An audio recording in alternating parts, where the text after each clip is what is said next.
Yo, what's going on, everybody? Welcome back to another Shiny Shuriken stream. We're live. What's up? What's up? Yo, I can't believe it, but I clicked it. Same thing we've been doing. We streaming for some shinies, trying to finish out the Punkaboos and Furfroos. Yo, I just realized that kind of rhymes. But we're gonna chill and chat with Among Us tonight. Like, so they got good watch time. Yo. Yo. Alright, I'm back. And then there was another time, actually that's kind of now, when I have the subscribers, I don't have the watch time. But I do have memberships. I don't know. Yo, what's up, Cairo? Yo, that made me want to stream. I mean,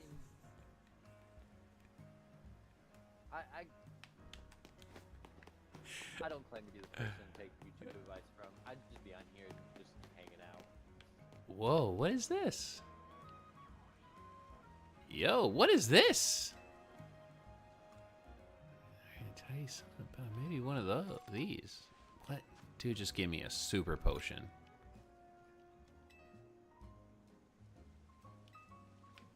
Bro, I just walked up on like a random NPC and he had like a yellow bubble, so I was like, what is that? And bro gave me a super potion. That feels like a very early game NPC that I missed talking to.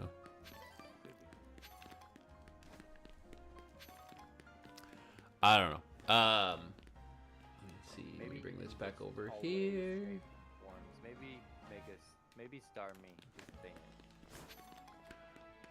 Alright, so I mean, first of all, whenever you start a YouTube channel, you should know what you're doing with it. I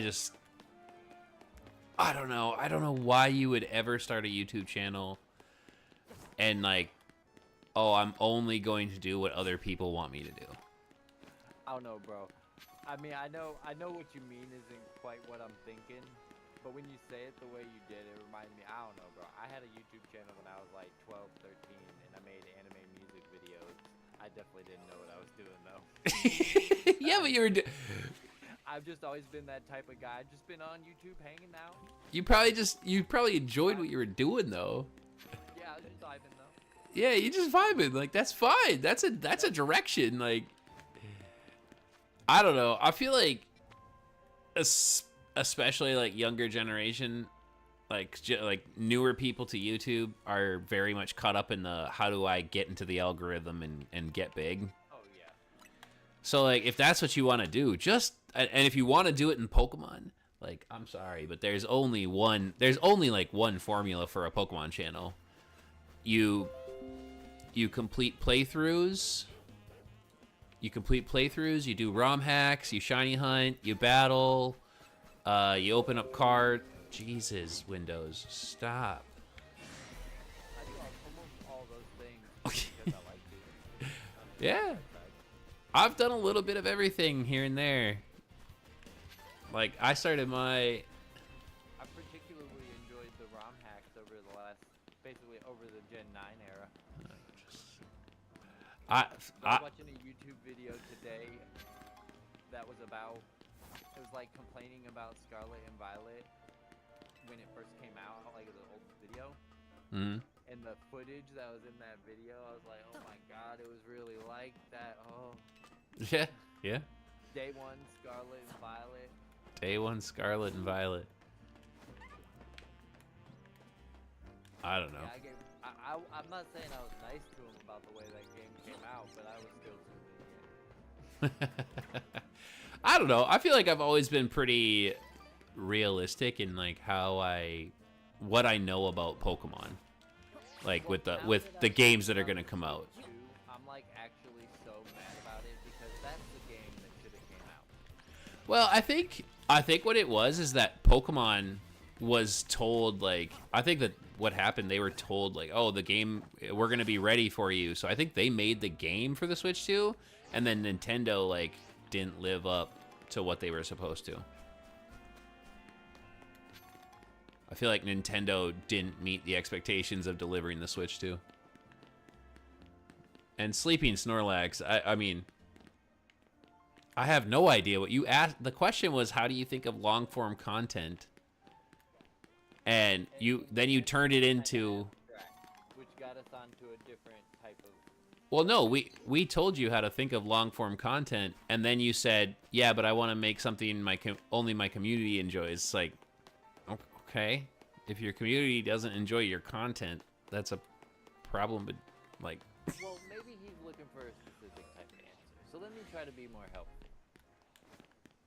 I mean, you did say to ask them. That's the layup type of answer to that question. But like, what do you talk about on stream? And not just you. What does your chat talk about on stream? That's why I made one of the reasons why my last long form video that's coming out soon, shameless plug on Mac's channel too, is a megas tier list, because lately these new megas all came out and everybody's been asking me, what do you think of this one? This is what I think of that one. So I just put them all in one video. I was rambling one day. Yeah, you got the Delphoxite, the Greninjaite, Diancite, wait, and Pikachu for rank battles, and almost to rank A as well.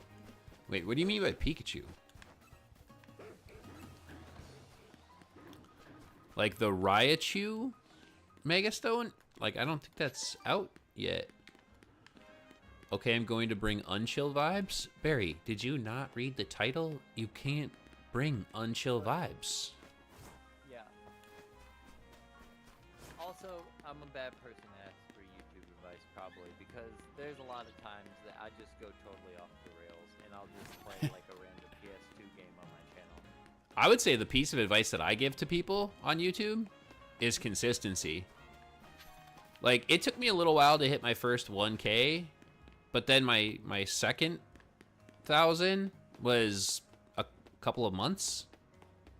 Like, I don't even... My version of the same advice is consistency, because it takes a long time. That's just my opinion. I know there are some people that don't experience that.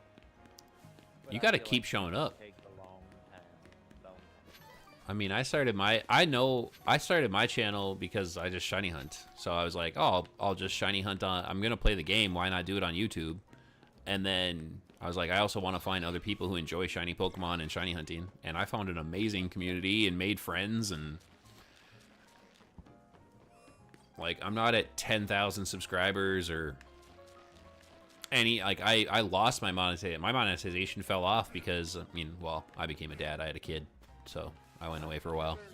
I've never had the ad revenue, but I've never lost the memberships and stuff that I had. I've just been like kind of in this watch time mid-ground. Barry, you can't read? It's almost like I've been doing the same thing for over a year on my YouTube channel. So therefore, I'm getting about as much time coming off on the back end of the year as I'm getting on the front end. I also had an interesting thing happen with my Pokemon Legends ZA game. So, you know how you can have 10 saved shinies at any given time? Yes. One of my shinies disappeared. So I was holding, like, in the zone 15 where I was hunting Punkaboo, I was holding on to this Beedrill. And I came in, there was also a Whirlipede and an Alpha Beedrill and stuff, and one of my Beedrill were gone. The very first one, the basic one. And I was like, wait. Right. Does that mean I hit my slot limit? Why would you assume anything else? Right, yeah. So I ended up catching stuff, and like, I did go on a crazy... Actually, I forget I'm streaming right now. I went on like a crazy run, and this is the box. Like, this is just my recents in the last like 2 days. Which... Like, I had a crazy run where there must have been a ton. There's actually 3 more Fletchling and 2 more Pidgey that were, like, in the ones that fly away from you. And I missed them. And they just flew away, which I didn't care about, but... So, Temp, what's up?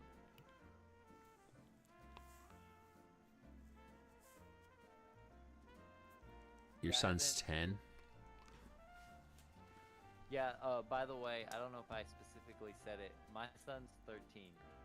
So when I started the channel, we did a lot of what you're talking about. He also plays games. He's getting to the point where he likes like VR and stuff like that now. And he's getting a deep voice, and he's too cool to hang out and play Pokemon with Dad.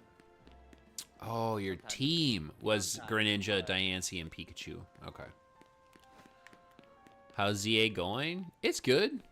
I haven't been watching any content relating to it because I've been wanting to avoid spoilers. I mean, my story's completely done, so I won't spoil nothing for you.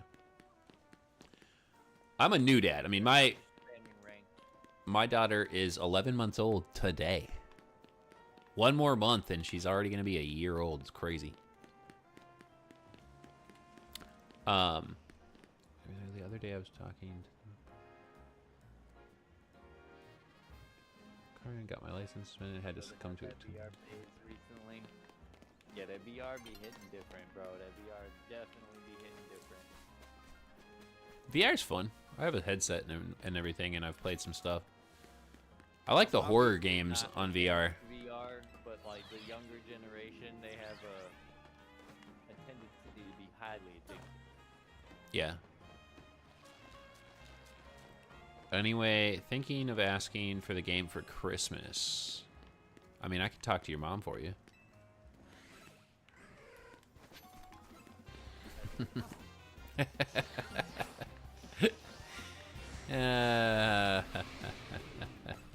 Not sure how it'll run on the OLED. I've heard it's fine. Yeah, I've not heard negative reviews about on the Switch One, but I'm very glad that I don't have to find out by personal experience. Same. It's, bro, the Switch 2 is a game changer for the Pokemon titles. Yeah, it's super good. I'm never someone who has... I still haven't really bought a game for it. Nah, no regrets though. I'm still somebody who doesn't really care about the graphics, but I'll tell you what. I hunted, Leg Lake, right? Casa Royale Lake in Scarlet and Violet. I hunted that tons when the game came out. I was hunting every new shiny for my shiny Libby decks. And, like, I didn't care. It's like, it's just, this is how it is. It's just, it is what it is. Like, I don't know, man. That's why that video was so triggering to me today. To go back to day one was like, oh my god. Oh my god, Barry. You just got out the Persona prison, bro. I'm saying that much money for one game.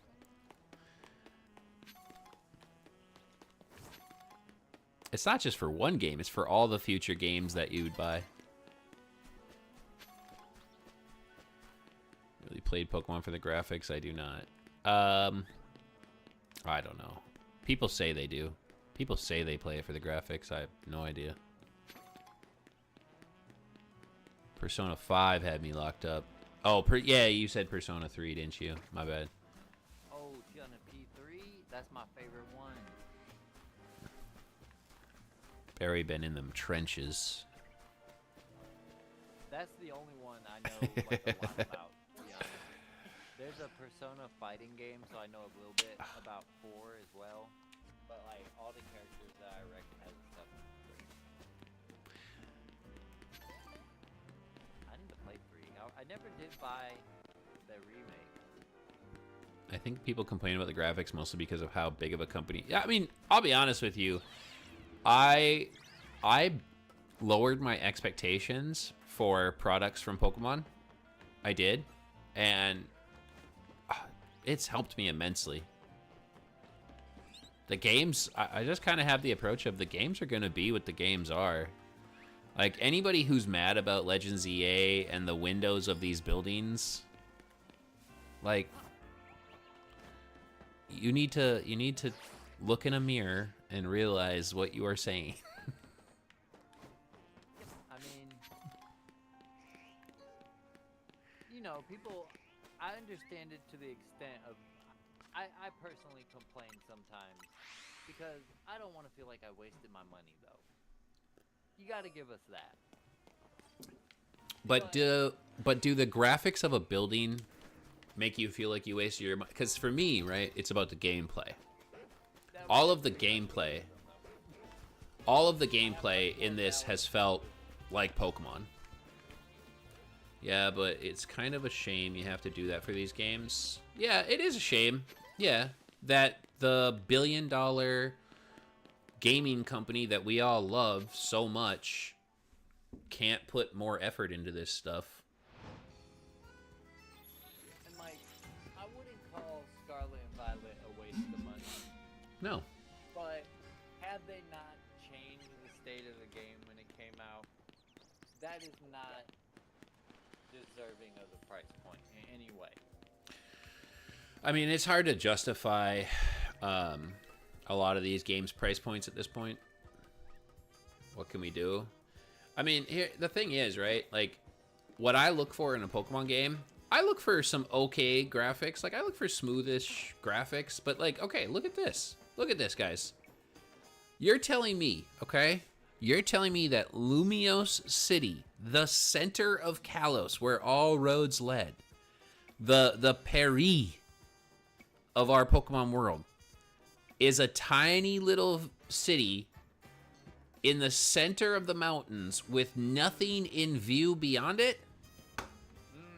You want to talk graphics? Like, this is what's beyond. They have a circular set of buildings, and beyond that are wide open fields? I don't even see a path out of here, bro. Where's the train tracks that brought us in?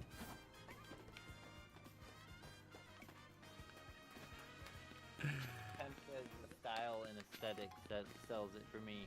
So see, I think my bar is actually really low for Pokemon games as well. And As all of ours should be. fair bar. I am willing to. I think that Pokemon games look cool in a lot of different ways. So I'm willing to accept a lot of things. But performance related issues is not one of them. No. If my shiny Pokemon is hidden in a rock, clipped into what's supposed to be a place where Pokemon and players cannot access, I'm mad. Tell you what, honestly, I agree with you, but that also kind of became fun for me because I loved how many Pokemon, shiny Pokemon especially, that I could spot in the wall. It's like, oh, I saw. I'm gonna use every argument that the anti-Game Freak people use and say this is a billion-dollar company, and so on and so forth. When it came to like, oh, I saw the tiniest little speck of a great tusk tail in that wall, and then it's a shiny great tusk. It's like, yeah, see, look at what kind of shiny hunter I am. You're not on my level. I mean, I did get that Basculin out of the wall. You were on stream with me. It's just, and you remember that stuff though. You remember that. Well, it's just because like I was killing everything, and I was like, I think there's one in this wall I can't kill. I think that's shiny. Oh, it is. I agree with you, Barry. I would love to see better character customization. I'm sorry, but this is my first game. This is my first game with a character of color. And why, as a male character of color, do I have a singular hairstyle to choose from? That broke my heart in Scarlet Violet. That you couldn't pick like any clothes anymore. Why? Garbage. Oh. But yet, the funny thing is, there was so much clothing and stuff to purchase because I went around the game and bought everything. Barry, this is the only haircut I can get that keeps me looking like a male character. Now, this game has adequate clothing options. I have not even really ventured because actually they gave you a pretty fire. I like this. I like the duds they put you in. But when you got to go, that's one of my goals to consider my journey through ZA completed. I have to at least nearly like, Sword and at least Shield. To the extent of I bought every piece of clothing that I would ever buy. I bought every single piece in Scarlet and Violet. I probably will do that because I kind of want to dress my character stuff sometimes. All right. So check this out, People laugh, and I'm Barry. making myself laugh the most. These are the haircuts available. Unless there's some way to expand this. I've done everything that I can in this game, I think. This is my high top fade. Okay. This is the only other acceptable male cut. And, like, I'm not going to lie, from the right angle, I'm still looking pretty feminine. All right? And it is called an undercut pixie, so... Then you got the flyaway short. Now watch. Every other haircut, every other one berry is female. Well, I forgot about that. I keep forgetting about the slick back. I guess, okay, so there's 2.5. 2.5 for men. Simple bob. I don't even know how to say that word. Low chinon? Asymmetrical bob. Ponytail. The braids, okay? The braids, bro. Why do I have to have that little part up front? The little part up front makes it feel like feminine. Long and wavy. Why I want to dress my character sus in this game. It's asking for it. Like, and that's it. Like, they're all female. Like, they're all female cuts. But unironically, it's not cool, right? Like, I'm doing it as a joke on purpose. Yeah. Unironically, it's not cool. No, I don't like. I definitely have a complaint about the amount of men's haircuts they put in this game because it's trash trying to make me look like a girl.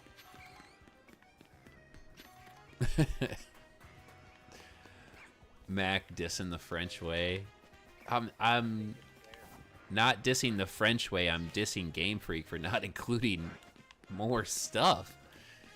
I will say, I feel like there's a pretty big outcry from the community for more character customization. And to lose what we had in Gen 8 to now, not good, bro. Not good.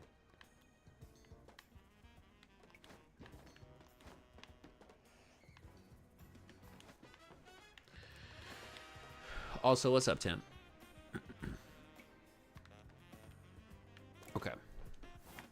I did get my Dratini here. I did get a shiny Dratini.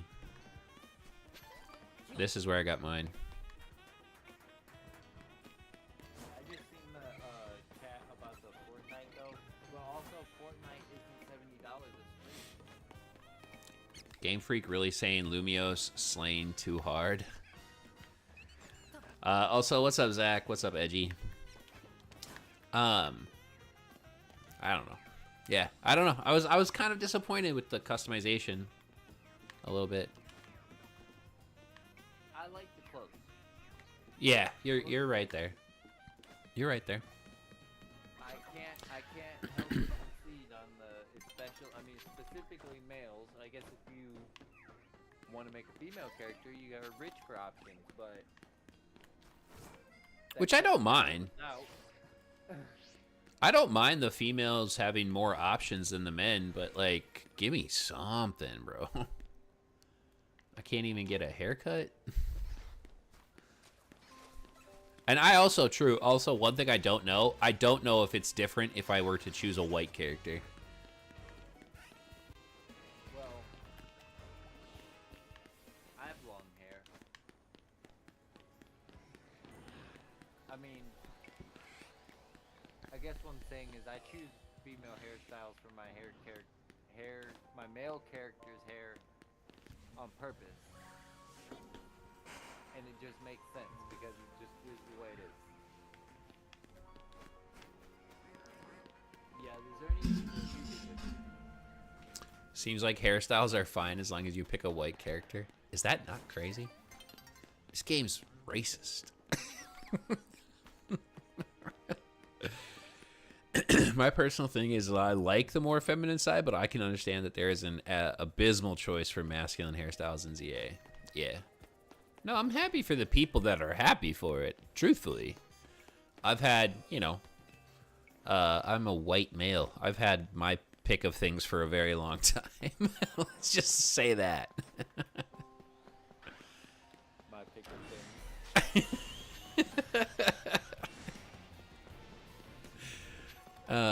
But no, it's still a good game. Like I don't really dislike this game.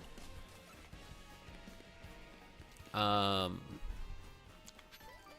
I came around on the battling a little bit, but I still don't have a lot of fun. My 2 games that I did on ranked to get my Delphoxite. It can be irritating, like this game right here. Bro, there's too many people that just sit off in the corner waiting to steal a kill. Like, they're not even, like, trying to come out and do stuff. Yeah, like, I feel like whenever I'm playing with my Skarmory, which I just got, like, genned up because it was one of the Pokemon I hadn't had a chance to play yet, I'm like, come on, guys, I want to play regular Pokemon. I want to set hazards. Bro, I want to... Oh, my God. Can you imagine if we had regular battle... Do you know how much gameplay this game would get if it had regular battling? Well, yeah, as much as all of them. Like... Yeah, you're exactly. Years. We would have years of this game. I've heard mixed things. Its longevity is already dying off, I'll be honest. You go on Twitch, you already see people back on Scarlet and Violet and things. Oh, yeah. So. This game often makes me think about things I want to do on Scarlet and Violet. I feel like this battle style fits my personal fun, but of course people are probably going to ruin it. Yeah. I feel like, I don't know, it's tough because I feel like there's like a little bit of an honor system. Like, you got to try to be an honorable person, but honor doesn't win it. Not in this game.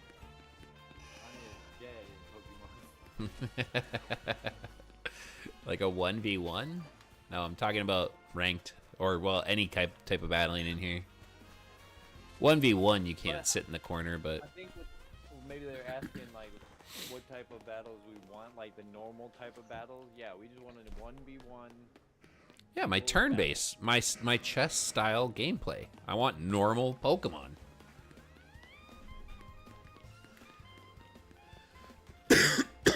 Like I told you, Zach, Pokemon tried the Battle Royale method, and nobody liked it. Do you remember that, Amoongus, in like Sun and Moon?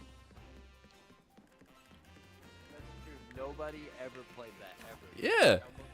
You had to remind me about that. Like, why did you recreate something that nobody liked? The Wolves are beating the Jazz 43-15. Wow. This is not in any way like a real Pokemon battle to me, though. I see it. Yeah. Totally. I mean, your approach is really good, and that's what I've been trying to approach it with. Of like, I'm trying not to care at all. it's just the same names of moves.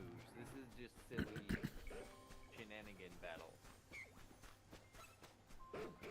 Sandbox. Play with the little kids. Play with the little kids.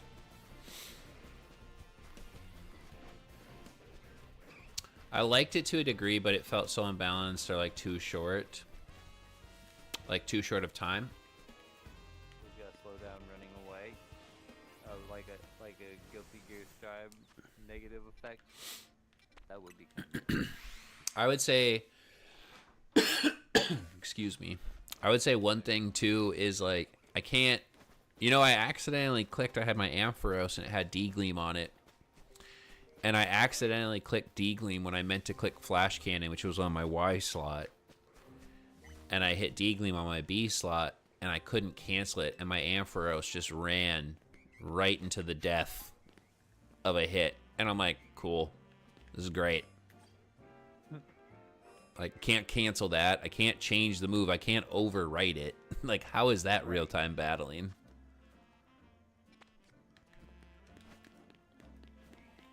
I love the system because it's new and does have a slight layering to moves. I can get how it would be fun. Like, I can see the potential in it, but I mean, the thing is, right? We're Pokemon battling fans for what it is. So when you change it, the people who enjoy Pokemon battling aren't necessarily going to love this.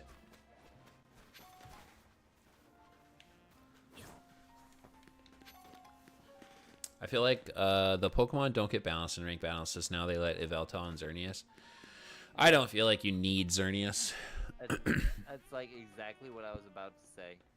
is why they let Xerneas into rank so early. I mean, they don't really have anything else to do.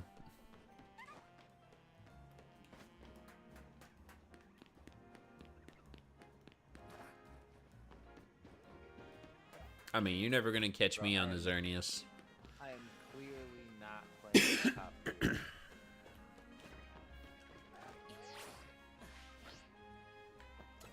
The higher I get in rank, the more the tier list is making itself obvious.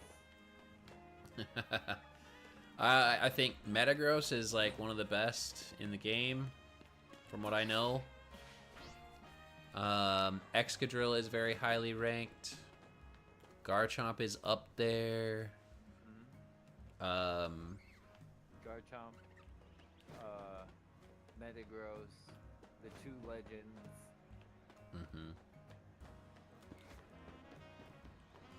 I would say, as like a single piece of this puzzle, Salamence/Dragonite. Oh yeah, Dragonite was good too. Yep. You need something to be able to switch in on Earthquakes. I'm just sitting there looking to see what my opponents have, and I've been seeing a lot of Xerneas and Yveltal being brought. Yeah. I mean, everybody's going to immediately bring the strongest possible base stat value Pokemon in any meta once they're allowed.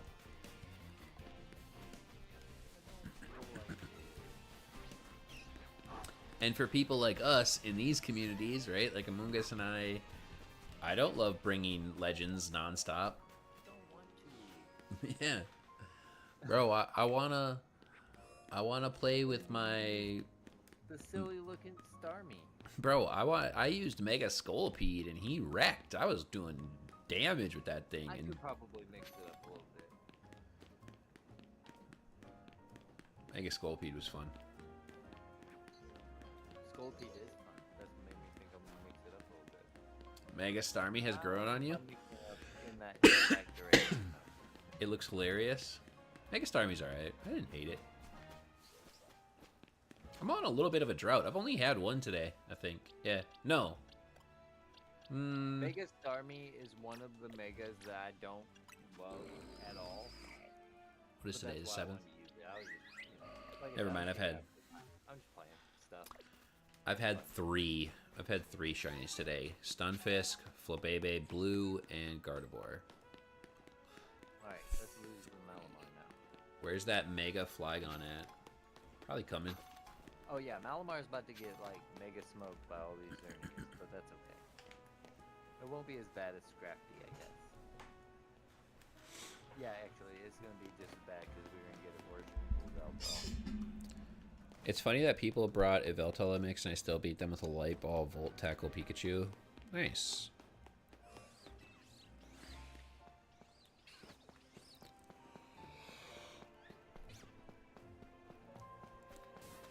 Yeah, I mean, I really hope so, because this Legend Fest, when the game hasn't been out for a month, this is very stale, very quick. Yep. I still am not very impressed with most of the new Megas. I was gonna ask y'all on how you guys feel about the 2 new DLC Megas. Baxcalibur. I don't love Bax's design. I'm very mid on the backs, but I really like Chimecho. I've always that is kind of like right on the money of what I've always hoped that Pokemon can have. I have seen so much support and love for Chimecho today. Like, I'm like, well, We had to hide it. why are we All getting those Megas Chimecho locked fans behind a have been paywall? here the whole time. I mean, Barry, if you think about it, every Mega is locked behind a paywall. You have to buy this game.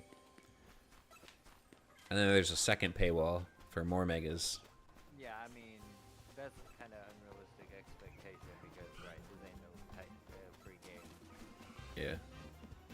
As a matter of fact, it's a premium as expensive as any game. Here's okay, so here's another thing, right? This is kind of in line with the conversation about the windows in the buildings.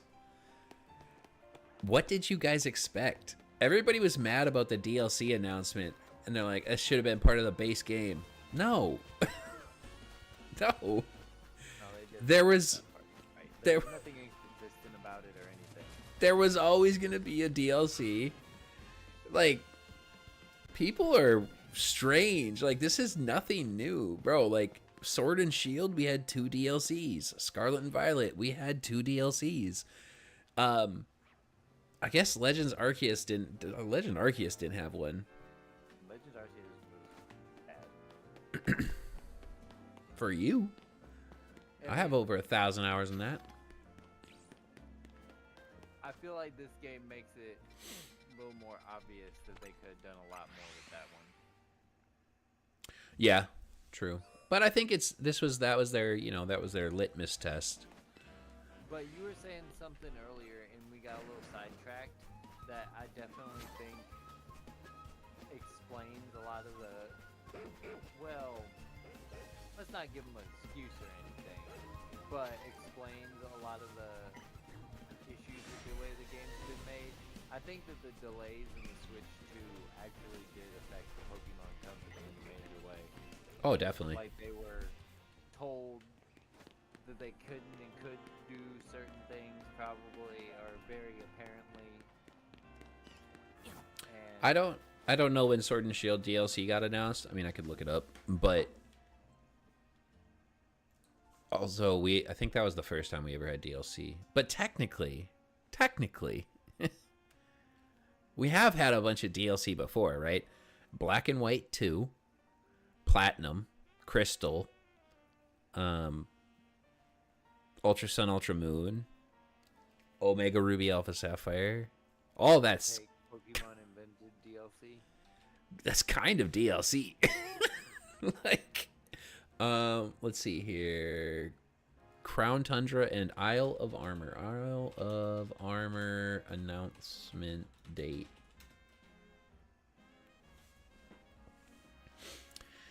The Pokemon Sword and Shield expansion patch, which includes that, was first announced on January 9th, 2020, during a Pokemon Direct. Later details were given on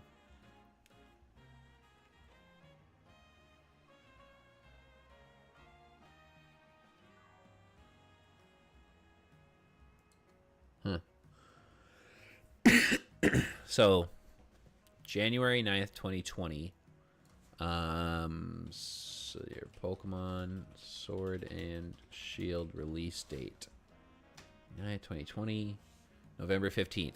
So, okay, so Pokemon Sword and Shield came out November 15th, and 2 months later, less than 2 months later, we knew DLC was coming for the game.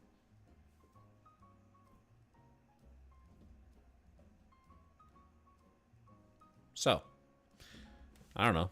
Do with that what you will.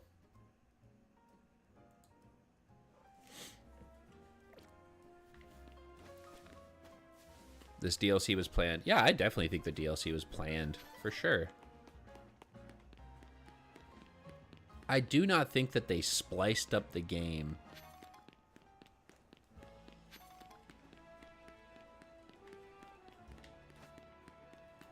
Yeah, we had DLC announcement less than 2 months after the release of Sword and Shield. Well, see, I think that was, like, in my opinion, almost like a different era too, because the Switch 2 timing made all the, like, maybe it's not an excuse. Maybe they just kind of been dropping the ball, like we all been saying, but they've been just moving nonsense, like in a way that don't have coherence to it. I mean, if I'm gonna keep it a buck with everybody, the Pokemon Company has not put out an amazing game on the Switch. Like, one that I would say gives me the feels that any 3DS game gave me. Sword and Shield, I just can't count it because it was like, oh, this was the first.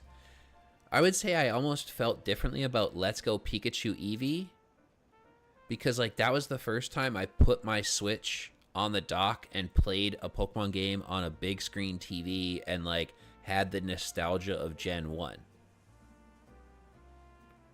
Like that's a little bit different.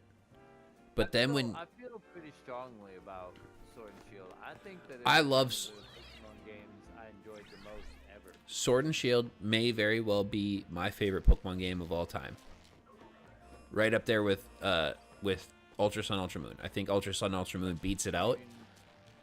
When I look at the amount of hours I played that game, it's pretty hard to say that I didn't have that in my top 1 or 2. Yeah, I mean, I've got 2,760 hours on Pokemon Scarlet.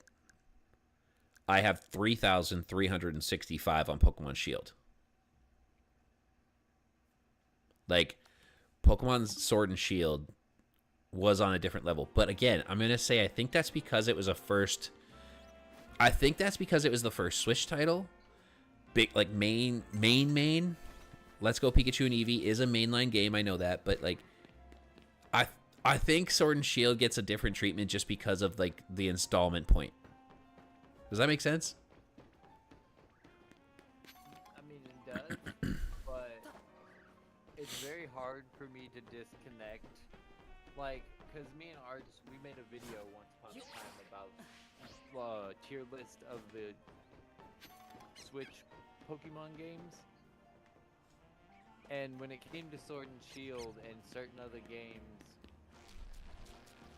I have a really hard time looking at it objectively, and I just like Sword and Shield. what I did, you know? Sword and Shield was also where I started developing my community, though. Like, it's how I started my YouTube journey. It's where I started developing and meeting all the people, making all the friends. That's what I'm saying. Is like that's why Sword and Shield is one of the best games to me. I'm not gonna hate on Sword and Shield, but It's a good game. Sword and Shield. Okay, but here's one thing I have to say: Sword and Shield is the exact pinpointed moment in Pokemon history where the games will never compete with the 3DS because that is where we lost the National Pokedex. But like, yeah, my point is more. It doesn't matter if it's a good game or not because the reasons that we like it have nothing. Like, it could have been the biggest steaming pile of crap, but if all those things were still true, we would have great memories of the game. Absolutely. I mean, I got over the loss of the Nat Dex, but at the same time, I'm not going to pretend like it's not one of the greatest disservices the Pokemon Company is doing to fans. Also, I gotta acknowledge, Temp said, Sword and Shield was right before COVID too. Good point. Yeah, there's a lot of factors building up Sword and Shield in our mind. Unmistakably, gotta give some credit to that point. My favorite Pokemon game that I did enjoy was Black and White. I will say, though, Sword and Shield holds a special place in my heart because it's what got me back into Pokemon and also introduced me to you guys. Also, it was COVID and I was bored. I've got over 2,000 hours of Sword and Shield, which is way more than any Pokemon game I've ever played. Yeah. Sword and Shield was just different. I think it was a product of a unique moment more than it was a good game. Right. That might be true. And I admit that I don't know, like, I can't make that distinction. I just remember having fun. Oh, I had a blast. No, I love Sword and Shield. Don't get me wrong. I love Sword and Shield. But I'm not, like, I do want to still try to be honest about what they took from me. They took away my ability to play with my favorite Pokemon. I lost Greninja, and I lost tons of other things. And for no reason. Like, no good reason. That is true. And I'm going to continue to lose out on that opportunity. Like, if Champions comes out, and I do have a very strong fear that Champions is going to come out and we're only going to get sections of the game at a time. I think, like, they're going to be like, okay, This rank season, you have access to these 300. This rank season, you have access to these 500. This rank season, we're going to bring it down to like 100. You know, and that's going to limit. What I don't understand is there should be no impact. There should be no impact to how I play the game with you, Amoongus. Yeah, that's like really what I want from Champions. Is just like, let us decide how we want to play, please. Let me play the way I want to play. Leave me be. Let's decide how we want to play. Pokemon Champions is basically Pokemon Showdown, Barry. But it's going to be made by the Pokemon Company. I don't know why they removed the Nat Dex. They stated that it was game constraints for data, which is a lie, because that's not true. They're adding mons by seasons, yeah. Yeah, I mean, but my concern is that they're also going to remove things per season. That's where my concern is. I don't think that there's ever going to be a point in Pokemon Champions where we have access to all 1,025. Literally just play Showdown? Yeah, but I hate Showdown.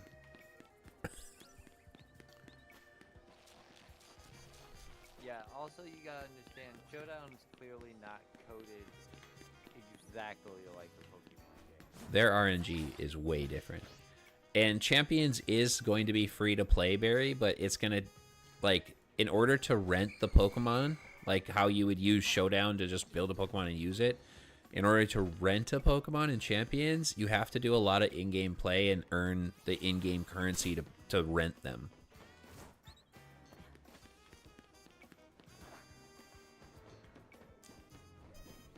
The reason they didn't keep the National Dex is because they are nerfing everyone from using their favorite Pokemon, which is painful for us. Yep. That's Yeah. Pretty much. I would say that a big part of Champions is their way to compete with Showdown, and I think possibly make the first step towards potentially taking legal action against it. I think that they've accepted it, but I think there's always been a desire to take legal action against it. Oh yeah, it's kind of their thing. So I don't need Pokedex entries that don't fit the read. I don't either, but Temp, if you can think back. Oh wait, hold on, sorry, I think I missed them. I think they Nat Dex would be too much now, but what Ultra Sun and Ultra Moon did was a good agreement. Yeah, sorry. So okay. Well said, Temp. That's exactly how I feel.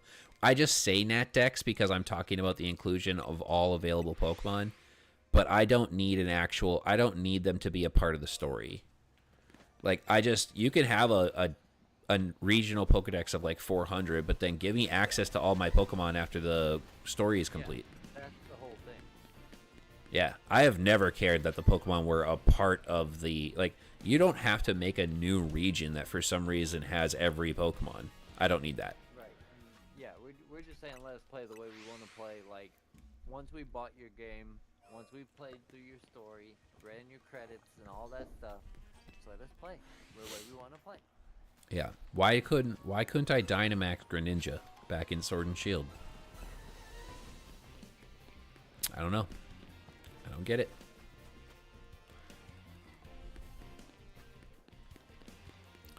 I think it's also because I think partially, though, I think it's a laziness thing. I think they don't want to have to try to. I think the VGC meta would become too stale too quickly. So they want to force people to find how to play with the newer mons. And if you just keep giving them what's working, they may not. But I disagree with that. I've heard that sentiment from others. I don't think it's necessarily true. Well, there's also the,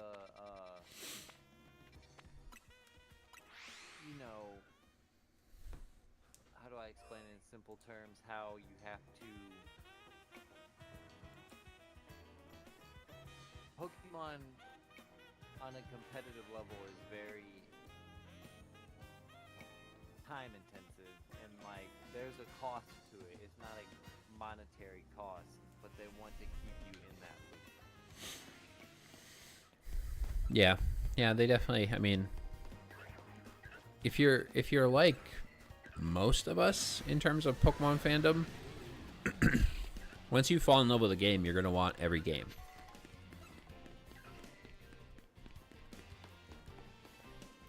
Imagine if Incineroar was brought back into every Dexit game eventually. I mean, so far it has been. That's true. It was in Sword and Shield. It was in Scarlet and Violet. I can't. I'll be honest with you. I actually don't see them leaving Incineroar out of the game. Like, Amoonguss was in. Like, I feel like the VGC staples actually aren't ever going to leave, but they're going to give us the appearance that they're forcing us to change, right? I don't know. Well, like, that's what I was kind of getting at, is like, you see the way that they bring out Incineroar usually in the game. Like, play the game in Scarlet Violet's case, grind out Oh, that was the your, joke. Garganacles, your Palafins, your Dundozos, or whatever the case. Then, after DLC comes out, we get your money again. We'll let you have your Incineroar from Pokemon Home. Mm-hmm. To just keep you in that loop. Gotta pay the cost to be the boss. There's just so much weirdness with the decision-making process of the Pokemon Company. I look at Scarlet and Violet Pokedex, I see like 3/4 of Sword and Shield Pokedex, and I question why even bother. Yep. Imagine Xerneas with Fairy Terra. I shouldn't have to imagine. That's the problem.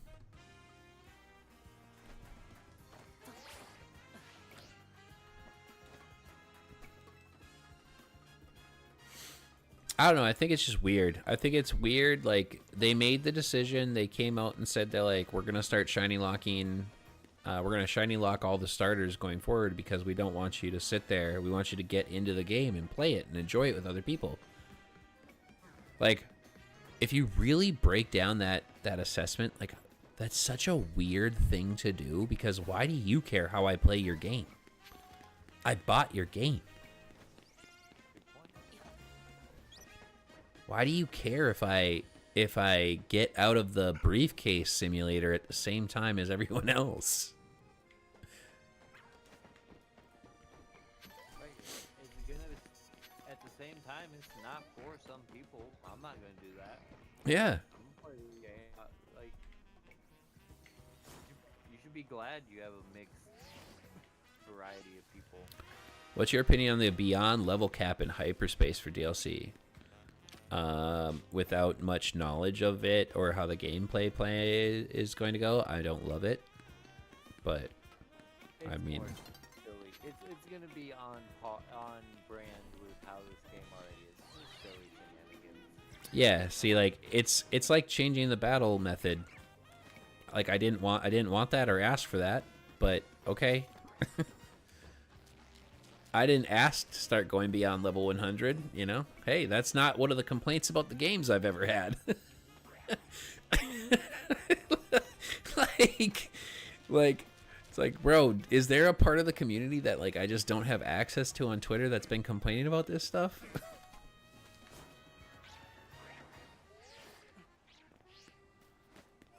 What do you guys think about going beyond level 100?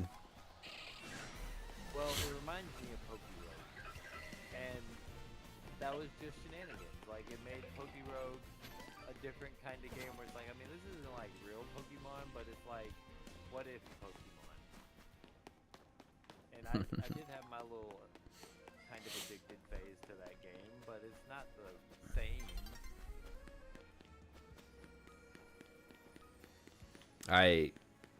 It's just I don't know. I mean, I'll tell you what. The number one thing that I want from a Pokemon game, the number one thing I've wanted for several years now, I just want to go to a couple of regions. That's like one of the biggest things in terms of gameplay and storyline that I want. I want to be able... Okay, so I'm in Lumio City right now. Right? Like, well, this is a bad one. Let's say I'm in Paldea. I'm in Paldea. Paldea is probably pretty close to the Galar region, right? It's whole, Spain versus Britain. Bro, let me go become let me be the Paldea champion. And like the school could have been like, wow, you're a champion. Like, okay, you're free. Like, and then like I hit up my mom and be like, yo, can I go become the Galar champion, mom? And she's like, okay. And like, yo, let me get my second part of my story by doing that. Let me go become the Galar champion too. I don't need to go to every region. I think that'd be crazy. I think that'd be sick. But like, how cool would it be to like be rocking double champion status once again? Also, it'd be good DLC even. They could It'd be even put it great. behind paywalls. Yeah, make it a DLC. I don't care. Give me 6 DLCs. I don't care. I'll buy them. Extra story, another region, just keep throwing stuff. Why not? Better than not doing stuff. I mean, my God, you give me like 4 DLCs at $30 a pop on top of a $70 game? Like, you've got yourself almost $200 per game. Don't put it that way, though.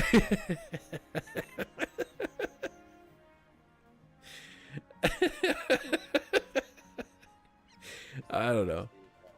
I am. Never hide it. I loved, like in Crystal and Heart Gold, Soul Silver and stuff, when you go back to the other regions and become double champion. That's so cool to me.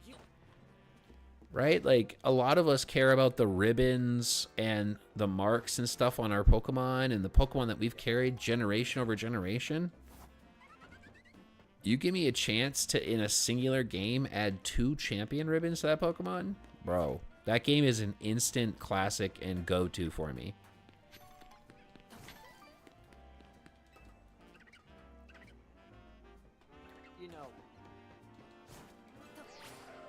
Probably shouldn't say this because it just happened to me in the ranked mode, but it kind of bothers me that you don't lose rank when you get smoked. It's pretty dumb in my opinion. Somebody put that on Twitter and I commented on it. I was like, to me, it actually feels appropriate to not lose rank in a game that feels very unserious and unreal. That's what I was kind of like excusing it with, but I get it. It takes away from the actual competitiveness of it. Yeah, it just makes it just doubling down on being unserious. And Somebody it's what it is, but somebody said, like, why would they do that, though? Because when you reach rank A, there's no elo to differentiate you from any other A rank player. God dang it. Fell off the roof. that's also a problem. I think it's a great challenge because once you get to level 100, there's not much you can do but grind your other Pokemon to level 100, so it's a good step. The game, I mean, yeah. But like, think about what you just said, Cairo, because now it's just the exact same thing, but level whatever, 200. Yeah. Like, you're saying, like, oh, yeah, there's not much I can do other than grind all my Pokemon to level 100. Yeah, but now there's not much you can do other than grind all your Pokemon to level 200. Right. I don't know if you've ever heard, Cairo, I don't know if you've ever heard of Pokerogue, but I played that game for, like, the better part of the year recently, and it had the going up to level 200 for the final boss and like an endless mode and stuff like that, but it's just like I don't think I've gotten a shiny yet tonight. big old fugazi. If I have a region to go back to become a champion, it would be the Alola region. Yeah. Bro, me and Temp are fiending for some elo at A rank. A lot of people are. It's like one of the biggest complaints online that I've seen is like there's no actual rank. No Larvitar. Yep, they just want you to play their game a lot. Yeah. Yeah. They don't care unless it's a weird, like, super particular reason. I don't think they genuinely care if we like the game or not. No. But that's way too broad to make too much sense. They don't care if you enjoy the game. But they care that you play it a lot. And Yeah. They don't care, and they don't care what you do in it so much, but like you can't do certain things like briefcase simulator. That's a problem. They do care about that. I need you to grind an extra 100 levels, but don't you dare reset for this starter. Don't do that. Like, I'll tell you the truth. Like, I don't really love all the AFK methods for shiny hunting in this. No. They do. I mean, hey, when you leave the house and go to work, it is kind of fun to come back to the shiny. Yeah, no, it's cool, but like, it's just not. I don't know. It feels against my shiny hunting nature. At least we have a returning character for the DLC, though, so that's a plus. I'm not even that big of a shiny hunter, and I agree with that. Yeah. Yeah, I mean, like, I think it's cool to see returning characters and returning to old regions, right? But you don't have to make it an entire game every single time. Like, you could give me one game with a former region. But now that I just said that out loud, I think I actually just realized why. Why would they give us why would I give you a former region within a game when I can make it its own game? Instead of show you a remake. Yeah. That makes more sense. Dang, that's dumb. Oh, shoot. Pokemon's a scam. We're sad. Shiny Panseer. That is my first duplicate elemental monkey that I don't need. I need one more Pansage. For the sake of asking, what is your favorite shiny hunting method in this game? I don't. I'll be honest with you. I don't believe that there is a shiny hunting method in this game. Sorry. There's only one. There's only one. There's only one. It's reset method. All of the shiny hunting in this game is just reset method.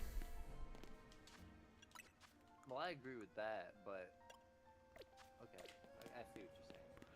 So, like, for me, I think you're asking me, like, do I like bench versus fast travel versus rubber band running versus I would say fast travel is probably the best. The bench takes too long, and I don't do AFK running. Right. Yeah, I've done AFK bench resets, but I've never done any other AFK method. Like I said, it is fun to come home from work and be like, ooh, shiny Pokemon. I can say that I have not done a single AFK hunt in this game. I have not done anything AFK. I have hunted all my own stuff. And that's really like the flex of my shiny living dex, though, is like I can say I've hunted all my stuff, so like I wouldn't want to change it now when I'm so close. Yeah, so I'll say this. I'm super glad that they're getting bots for this game. Yeah. Yeah. The timers have calmed down when they calm down. But I don't want a shiny hunt in this game. That is... How you supposed to... What kind of stream is that? I'm just saying. Just... Not that it even really matters, but just putting it out there. What kind of stream is that?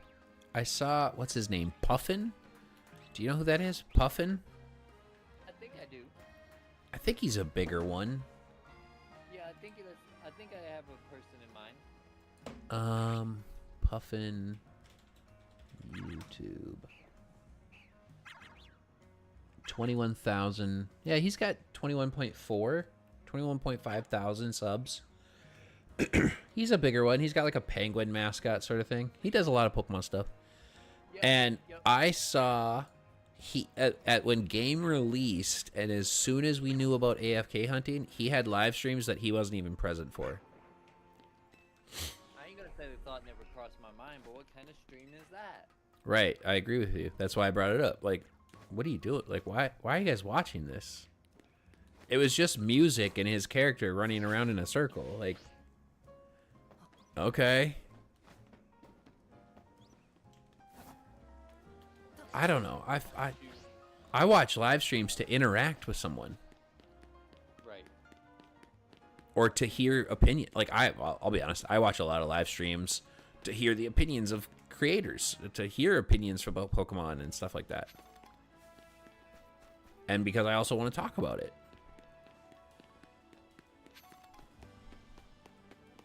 Like, I watch shiny hunting. I do. I've watched a lot of shiny hunting content.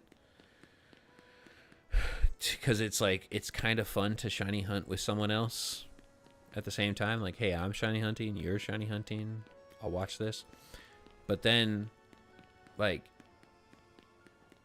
if you're not even there, A streamer that makes the kind of content that I like. Oh, whoops. So I tend to watch other games other than Pokemon. As I was kind of explaining earlier, like, I've always seemed to have a little bit of trouble just finding a kind of whatever you would call my style of a singles battle, just like a freestyle. Yep. No, I'm with you on that. But basically bring whatever. You know, it's hard to find that kind of thing on the I watch a lot of times. I watch very similar stuff to what you're talking about. And like, I watch for like my competitive stuff. What's his name? Viz. I watch Viz. Hayden. I watch Hayden. Yeah, I'm kind of recently familiar with him. He does like exactly the same content that we do, in terms, but he does it better than us. But like, yeah, that's exactly what I want to say. It's like he's highlighting a certain Pokemon. He builds a team of 6. Each of them are niche in their own way, and then he tries to build, like, you can see a team of 6. He'll have 6 videos off that, where each one has battles, and he must do hundreds of battles to get those videos. Right. Which is great. Right. Like, thank you for the dedication. Leveled down version of at certain times. I would post, like, when Scarlet Violet first came out, I would post a lot of just like, hey, I recorded this, here you go, YouTube. Yeah. I wish I recorded more stuff, but I've come to terms with what I am. I'm a streamer. That's what I am. I like just clicking live, just playing my game. I don't get why they don't have returning characters like the main character from X and Y to be in Legends EA throughout the main story to explain on what happened to them 5 years ago in Kalos. It would be nice. Well, because our main characters are us. It's a little complicated in my case, 'cause since I was like a preteen, I've just been on YouTube just vibing. I think it's tough to return a main character of a Pokemon game to another Pokemon game because our main characters don't really... They're not really real, right? If that makes sense, because as soon as you go into a new game, that main character is you. So how can you be in the game twice? Right? I think they could have brought back some characters. What? Temp was naming some other examples, but Oh. it wasn't main characters. Main characters are no one. Like, yeah, Karina. I mean, Karina's coming back. I mean, I absolutely loved the Lysander, like, continuation. Actually, AZ and Lysander. I loved them. I'm more AZ guy, but yeah, the combo, right? Like, great. That was really good. Yeah. The added video game level lore that we got with AZ and Lysander, so cool. I thought that was so cool. I mean, like, I'm not asking, like, being a smartass, but, like, as far as I remember, we didn't have anything that cool in, like, Legends Arceus, did we? I don't remember much. Like, the lore didn't stand out, is what I'm trying to say. Well, I think that's technically because, I mean, we did have some lore, but that's technically because Legends Arceus is, like, the oldest dated game that we would have currently, right? That's the furthest back in time that exists in any Pokemon game. Yeah. So they can't really build on the lore. It's nice to see Karina coming back. I'm gonna be honest with you, I don't like Karina as a character. Never did. Find her very obnoxious and very stupid. But Honestly, design ain't even really that. yeah, design's trash. Yep, I'm with you on that one. But I mean, I'm cool with returning characters, but yeah, I'm not gonna pretend like I like Karina. I thought her character was annoying in the anime, and I thought it was annoying in the game. Kemp didn't think AZ was going to die. I mean, I was glad AZ died. Yeah. In a respectful way. I thought it was a super... Yeah. I wouldn't wish that AZ lived forever. I think the lore that they gave us between Lysander and AZ is just crazy cool. Because you have this whole thing about what I'm surmising of this lore is that AZ was cursed.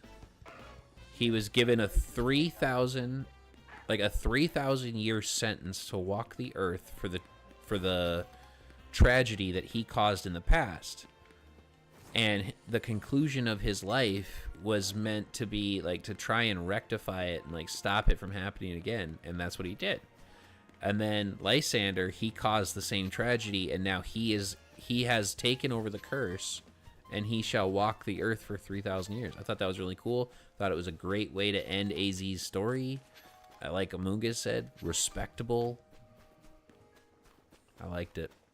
Yeah, I don't know about other people. It seems to be just a me thing. I did not wish that AZ lived forever. I don't know about some of y'all. I was like, yeah, AZ gets to run his hotel now. Cuts to gravestone. You've been seeing people ask about Bonnie and Clement. Well, the funny thing is, my boy gets to rest. there's an NPC in here, and not that I have found it, but there's an NPC in the game that talks about Bonnie and Clement, and it alludes to the fact that they may have died.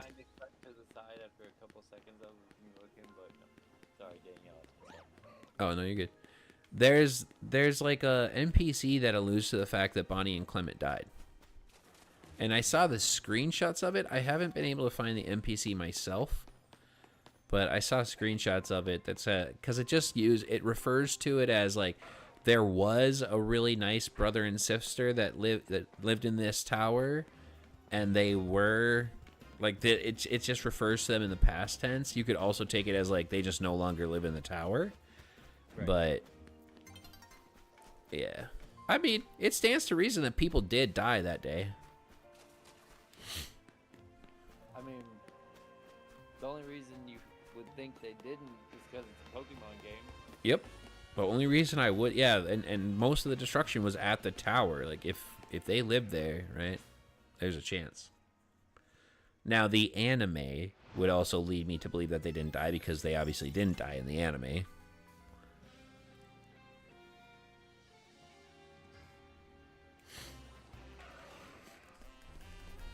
Guja and Scrafty. Bro, for how much time I have spent in Area 20, I don't have very many shinies from here.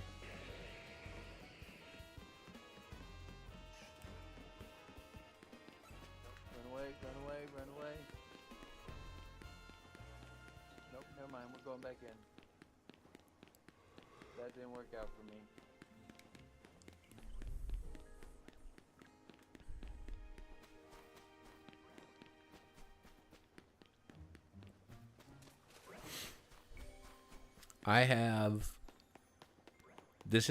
These are some of my favorite topics to discuss and talk about with people, especially in a VC with a friend, because I actually am passionate about finding a Pokemon game that I can say that wow, this has actually blown me away on how good it is.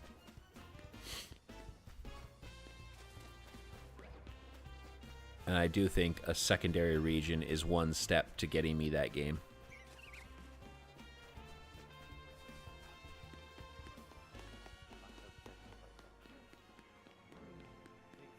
First place streak? Yeah, my team is very just thrown together. I've probably had 2 first places this entire run. A lot of seconds though. I also liked when Emma mentioned the Anastar Sundial in Anastar City during the Diancie quest. Yeah, that was cool. Yeah, the Diancie quest was fun. It was quick. The next Pokemon I'm probably gonna gen into the game. Also, it's not gonna help my ranked win percentage, but I want to play with Drampa in that thing. Oh yeah, a little Mega Drampa action. Yeah, having used Mega Drampa, having used. Well, I'll probably put this one off because it looks like an open can of freaking canned corn or something, but for alligator gotta come at some point. That guy. Like canned goods. I'm not sure how I feel about for alligator. Okay, where are we going? Let's go check for Alpha Staryu. I gotta get on the Hello starters too. I don't have a proper Greek good. Well, I've heard Gren is good. Looks like fun. Oh, Delphox there's a is super Staryu. cool looking. I'm gonna have to try that. I've heard Delphox is like the biggest Cernius counter.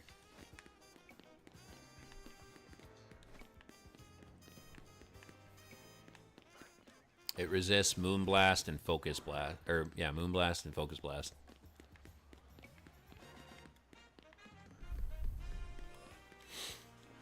We really need Mega Flygon.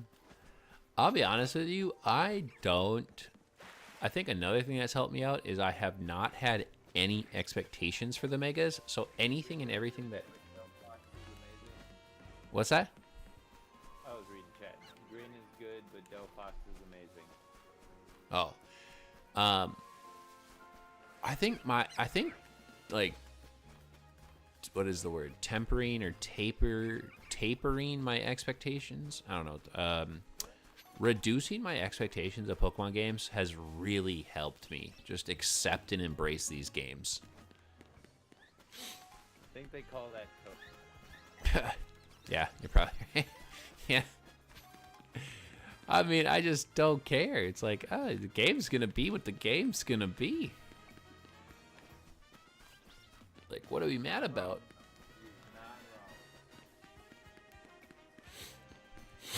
So, I don't know. I don't care what Megas we do or don't get.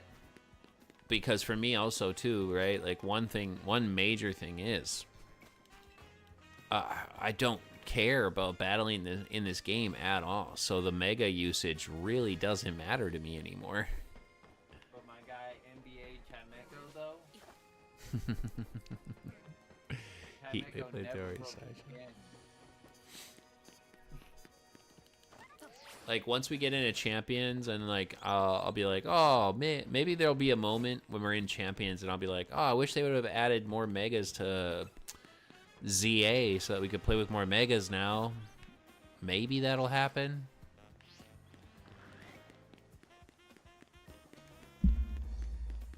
But I got a tier list coming out tomorrow. It'll be out tomorrow for sure. It details all my opinion on all the Megas except for the new ones, which aren't even... if I was doing that, I'd wait till they were all out. But... Ooh, I've got my hot take for Temp, because I see Temp put something in your chat. Yo, my hot take for Temp is that I think that Mega Dragonite Shiny, I do not think it should exist. I think they did a terrible thing by doing that. It sets a bad precedent. What do you mean? I just don't like that they made it better. I don't like that. What are you talking about? Because it's only for the Mega. Like, that one already existed. That one existed. It started like that. Way better. Yeah, it started like that. Dragonite was already duty. Like, I don't like it. I don't like it, man. No. But Garchomp Shiny is not cool. Or Garchomp. I mean, that's another example, but not as good of one. Gengar Shiny is not as cool. And that already existed. and then they came out with a mega form out of nowhere. What I'm saying is I don't like the precedent that all of our butt tier shinies are gonna get fixed in only their mega form. I think the craziest thing about that take is that it's coming from you. But It's a hot take. I know it is. It's a hot take. I thought that the Dragonite shiny like immediately fixed it. I was like, I don't hate the Mega Dragonite, but I don't love it. And I think the shiny, I was like, no, I love that. See, but for me, right, like the Mega Dragonite, this amazing blue shiny now changed from that puke green, which I never hated. I never hated Dragonite, but I knew it wasn't a very good one. But now I'm like, look at the potential it had. And now when I'm not Mega Evolved, I have to go back to the garbage.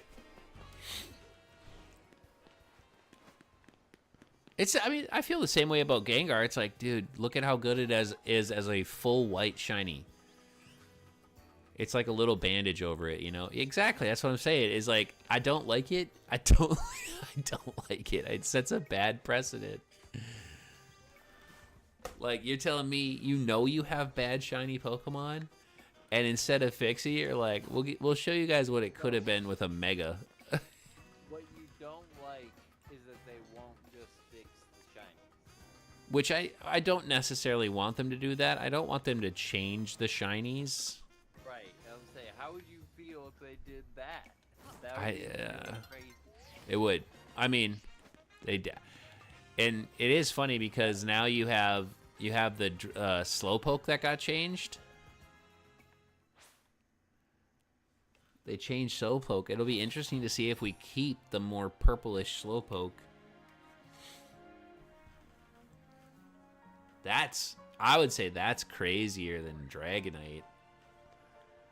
Because that's like, that's a real change. Because it's a change of an existing shiny. So that's like what I was just saying. Like, that is really crazy. They can fix shinies too. It's frying me that they're changing the shiny of one random mon per generation. I will say this, the Pokemon Company continuously shows us that they know what we don't like, but they just don't care.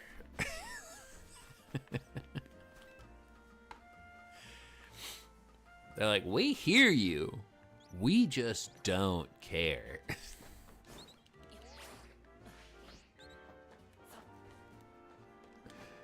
It's crazy.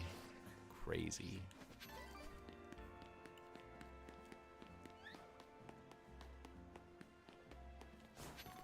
I wonder, ooh, you want to hear an idea that just popped into my head?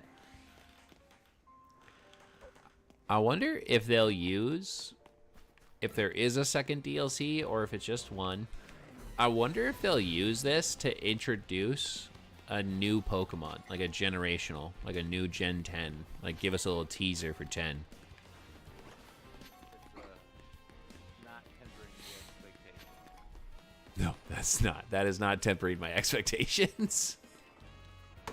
That is getting my hopes up. Very much getting your hopes up. My hopes were completely dashed. I think my dreams and everything about Pokemon were crushed when Gen 8 came out without a Nat Dex. When all the DLCs were said and done, and it was like, all right, this is what you get, 400 Pokemon out of 1,000 plus. And this is how it's going to be from now on. I was like, oh, okay. It's always going to suck a little.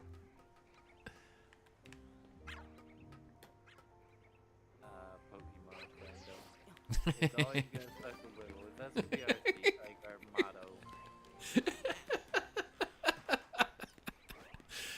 motto. It's great though, right? Like Pokemon, it's always gonna suck a little. Yep. It's perfect. It's exactly what it is. Like, it's good, but it sucks a little.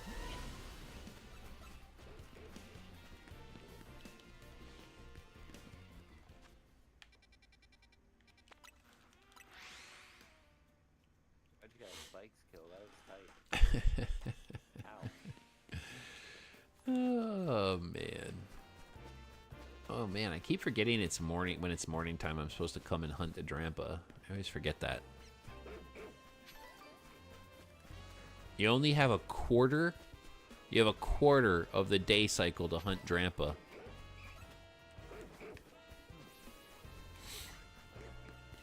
And you only get one spawn. Yeah, that's the roughest part about that. Hmm. I've done a good little bit of hunting on it, but I do forget about it quite a bit. I've spent a lot of time in like singular locations. So, when you hunt a Pokemon like that, how do you just naturally let it respawn? I do. Well, no. If I'm hunting Drampa, for example, as soon as it turns to daytime, I'm gonna fly to Zone 19.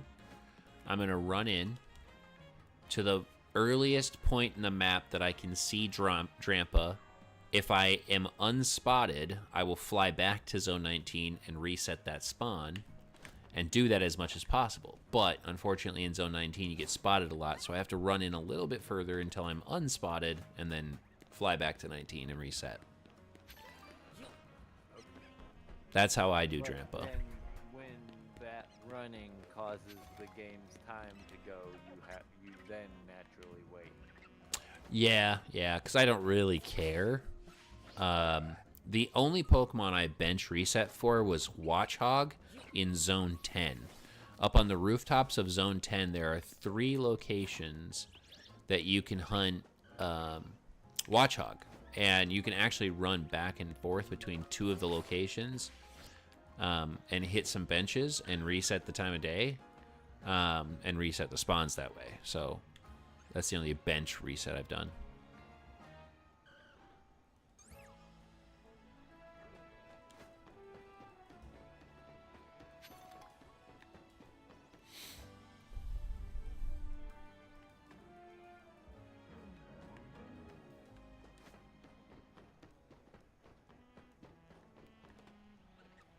That's an Alpha Dratini.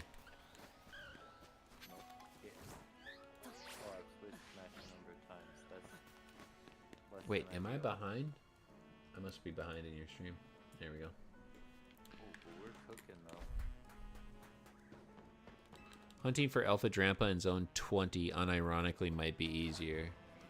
I mean, if you can do whatever like static setting method is out there, which I don't know anything about and I have zero desire to try. One, it would entail me having to watch an Austin John video and my ears might bleed if I had to do that.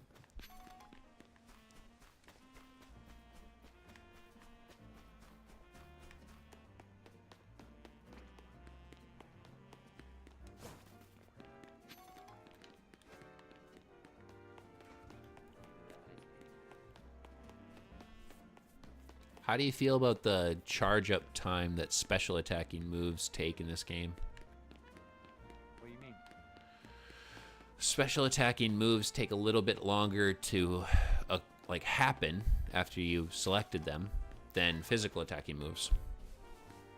I didn't notice. You haven't noticed that? I never thought about it. Huh? Yeah, no, they do. I just thought that it was like because they were, at least in most cases, really close up. Nope. Like, obviously, meaning the physical attacking moves are really close up, but... Oh. Also, I have a preference that I've wondered to myself a lot, maybe is a bad thing. I tend to like the slow moves, too. So that might be why I didn't notice. Yeah, like... I run on my dynamic punch.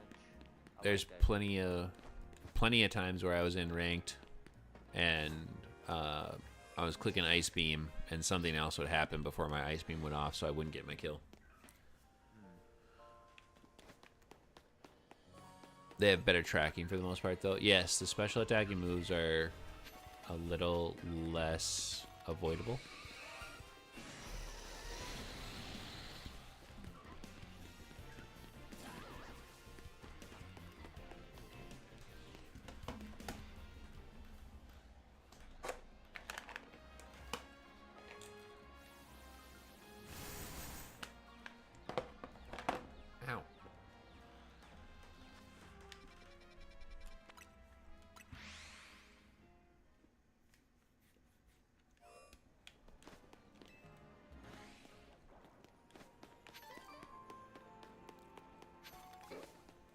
rank.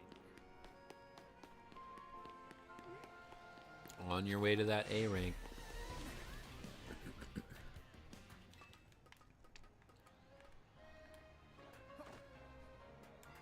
It's taking me like Why do I have blood? trivially longer than it took me the first time. Oh, Nihon's on ZA. I think I was just under 3 hours when I did it the first season, and I'm probably not going to be at A rank at the 3 hour mark. I tracked So it. won't take too long. It took me 24 minutes to get from Z to K in the first season. And I did it on the day... I did it like before they announced that the Delphox site, but I did it on that day. That morning I did run my run up because that was the day I got my shiny Greninja. So I was like, well, I better just go get it. Yeah, I think I was like halfway in like 25 minutes, 24 minutes.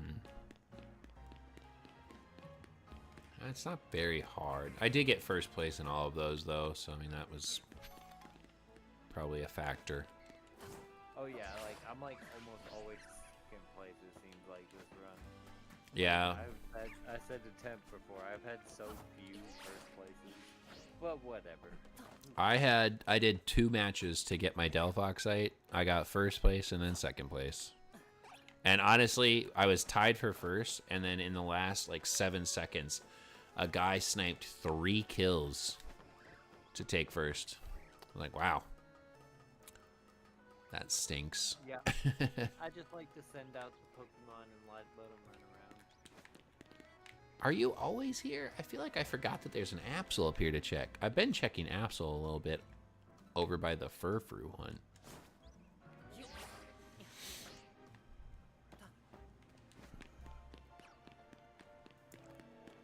the hell is that?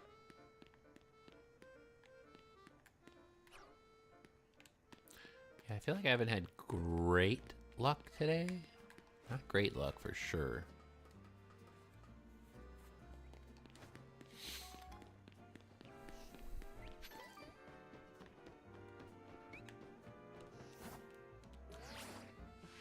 This game, my opponents are all Xerneas and Metagross and Garchomp. Not having a great run at it this time. At all. Yeah, that's not great. I just brought whatever Pokemon I wanted to use. Especially because there's no consequence. I mean, I'm not going to lose rank. I'm going to get there eventually. Yeah, it really doesn't matter. Yeah, there's no way to stop you from Whatever getting to A. Pokemon I feel like watching on the screen. Yeah, I think that's a big part of it is like, are you having fun doing it? Like grinding your way up there. Sometimes. Like, that battle? No. if you're not having fun with it, like make sure you're using a Pokemon you enjoy. That's fun for you.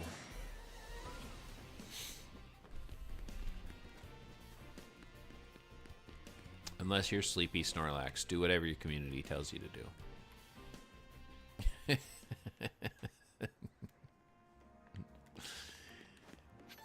That's the hater side of me coming out. I do kind of feel like that conversation was getting to a point where no matter what we said, they weren't going to be satisfied. I felt like I was talking with a, like, one of the, like, I don't, And I know that I wasn't, like, able to, like, tell them the map of the Holy Grail with the YouTube questions, but it was what it was, you know, like... They just came back, that's funny. I'm not hating, it's a joke. It's a joke. Because we just said... I don't know what I was supposed to say. That's all I'm saying. No, we just said that you should...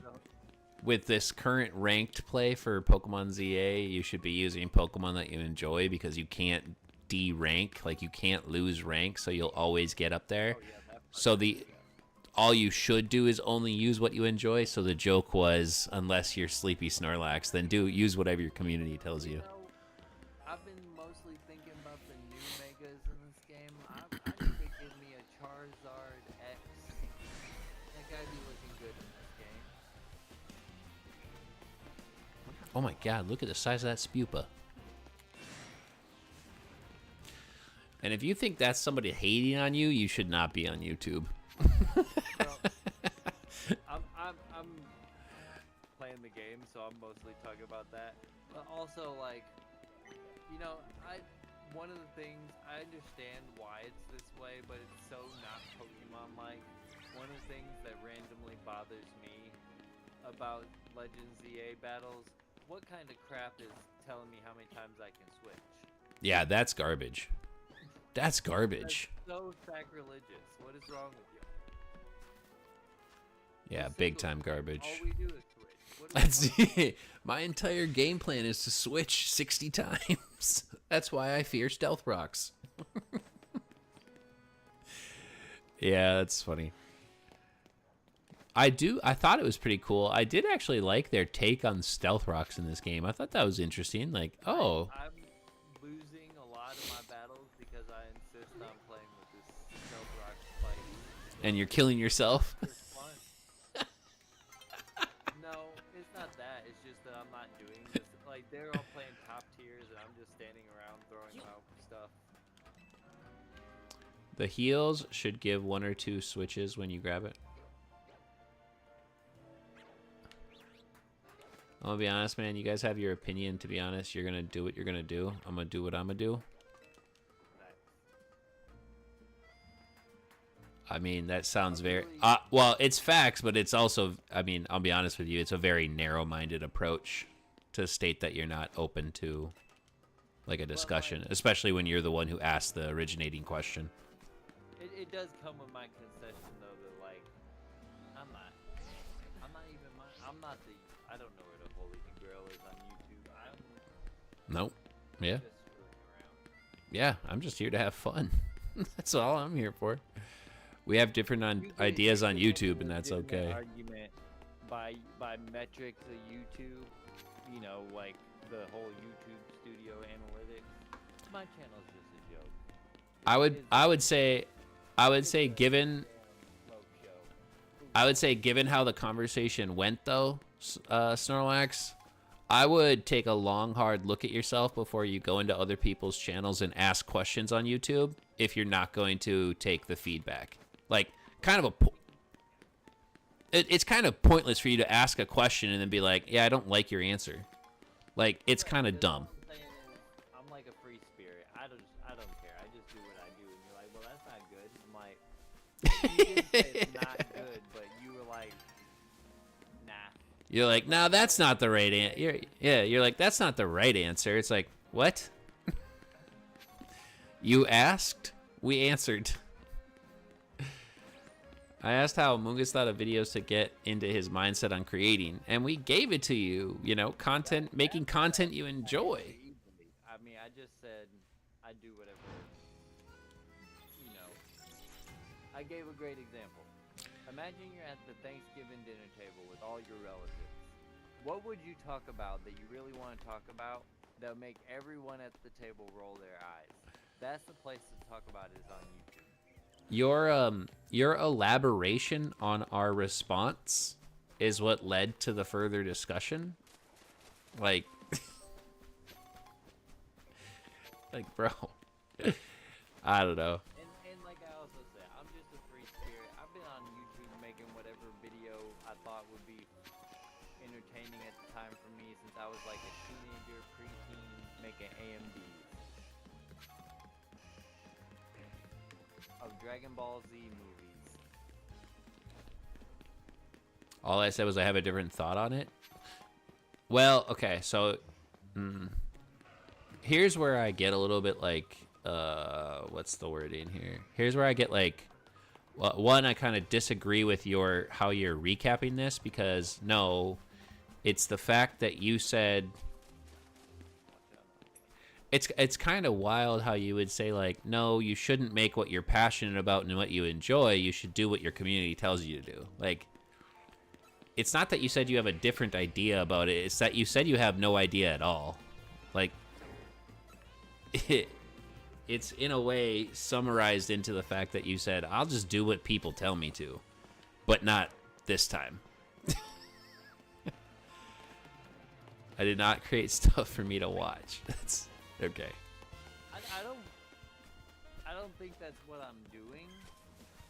I'm just talking.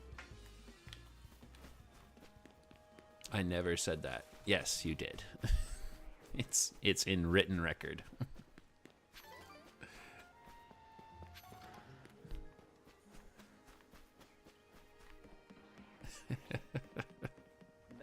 See, that's part of my problem, Tim. I noticed that I had been playing Pokemon for many years, and that I could not stop bringing it up, even though nobody ever once asked.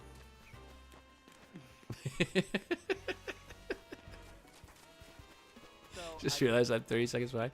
Yo, Temp, that did that to me too. I was like randomly like behind on his because he was like saying about he's reached his allotted switches, and I was like, you're on like a rank up screen. What are you talking about? YouTube be bugging sometimes.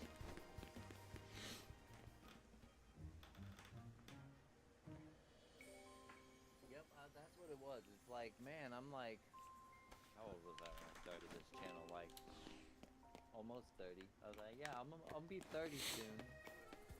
And I just keep going around these social situations, and none of these other adults want to talk about Pokemon. Yeah. But I know there are people that like Pokemon, so I'm gonna go find them. They're just not here. Yeah, that was a big one too. Getting other people to talk about Pokemon with. And of course, you would of course relate to this. Even the ones that do want to talk about Pokemon, they don't want to talk about Pokemon with us. They want to talk crazy out here. If we're talking about EVs and we're not talking about a little cute fox, they're out.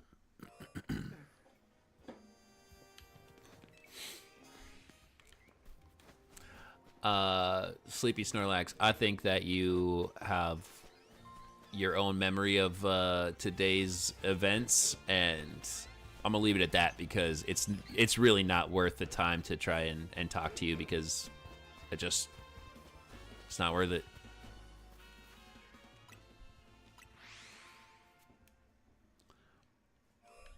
And yeah, that'd be the other thing. Like, I see maybe somebody at a gathering with a Pokemon t-shirt, and I'm like, oh, I could talk to that person. Maybe we could talk about Pokemon. And then like I'm talking about team building and stuff like that, and they're so trying to get Yeah. It's like that. I saw that somewhere. It's like, are we about to talk about, is your favorite Pokemon Greninja, or are we about to talk about the nuances of 252 Modest versus 252 Jolly? Exactly. Yeah, it's like, all right, which one are you? And I also, while I grew up in a more city area, I also live in a very rural area, and I do not have any luck finding people like the latter in that example. That was me too when I was in North Dakota. Honestly, getting into TCG down here in Florida helped me find people around that I could talk to it with, but The ones that like Street Fighter and post on Twitter and not in a good way. Yeah, I'm aware. Oh my lord. Smash players. The final boss of this, they're the most cast players of any book placement you have in your last major.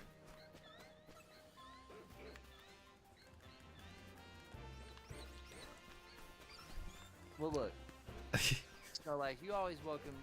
I always say, I appreciate everybody's time that comes and shows in the chat. I just don't think he wants to rehash the same thing. Yeah. No, So it's not worth it.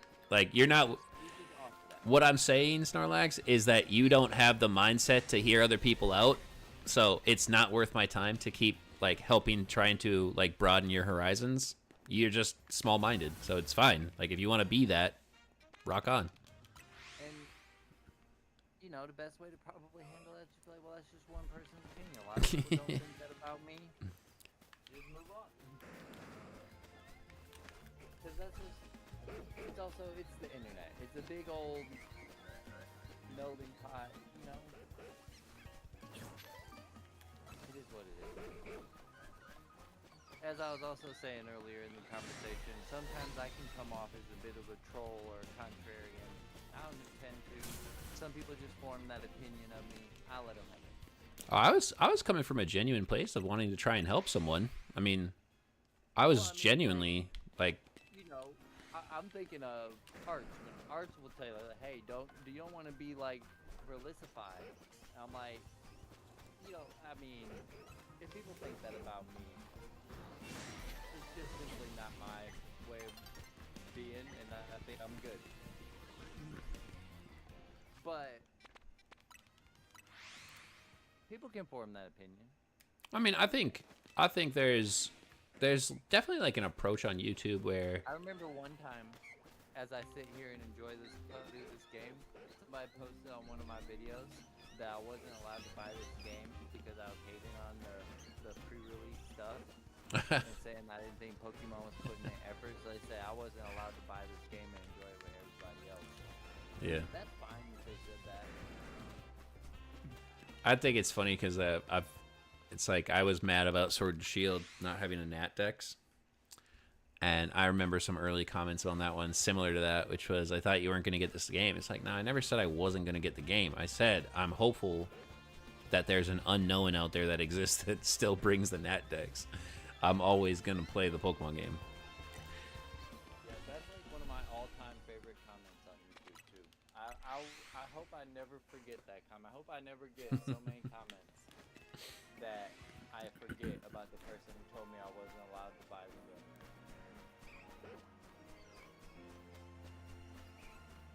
No, I mean, Verlicify, I actually, I want to try to give him, like, the benefit of the doubt. I think he identified that he had stepped into a villain role. And whether or not he did that intentionally, I do actually think that the direction and makeup of his channel is extremely intentional. Now. Yeah. Like, people have to fill the villain roles out there. And when I see a person like that existing on the internet, kind of like the way I relate to my own experience of why I exist on the internet, I'm like, oh, well, they just wanted to troll, and they didn't have an outlet to troll, so they came to YouTube. I just wanted to blab.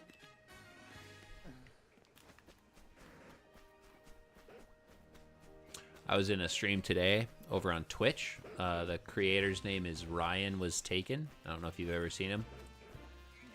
He does shiny hunting. And somebody was in it, like, he lives in the UK, and I think a lot of the viewers do too. But like, there was a person, they made a comment, and somebody in the chat said something that led to the conversation of, like, the US is not safe to travel to right now. And I mean, we know what they're saying. We know what they're referring to. Obviously, it's not that deep, but, like, it's funny. So one person, but you could tell there was an American in the chat that did not take that well. And they were like, why isn't America safe to travel to? What are you guys even referring to? You guys have no idea what you're talking about. You guys are ridiculous. You guys are brainwashed by mainstream media. And they're like, dude went off. He went off. Like, he went nuts. And the dude Ryan, like, he's a decently sized streamer. He has a good chat, good movement in the chat and stuff. He let it play out for a little bit because it was kind of funny. And this dude, like, just kind of exhibited, like, no matter what is said, I will not change my mindset or opinion. And it's like, okay, it's very, very typical American right now. It's like, okay, bye. Like that. Yeah. Yeah, I'm in the South, bro. It definitely be like that. The guy was from Baltimore. He kept putting it in the chat. He's like, I live in Baltimore and I've never seen an ice agent. It's like, okay, good for you. And I really liked what the streamer said, Ryan. He was like, so because you haven't seen it with your own 2 eyes means that it doesn't exist? I mean, it really tickles me when people say things like that. Cause like, so you've seen all the things, and you can refer to you as an encyclopedia? Like, I've never seen it, and I'm in Baltimore. Okay, congrats. Like, bro, I don't know what it is, but people just don't like. People be engaging in conversation, but then have an absolute inability to hear out what is being said or talked about. I promise you, if you had that attitude, you still wouldn't have Groudon.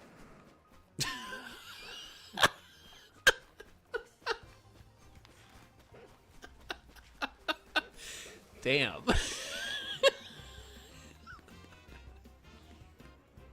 Oh, man. Good old Pokemon.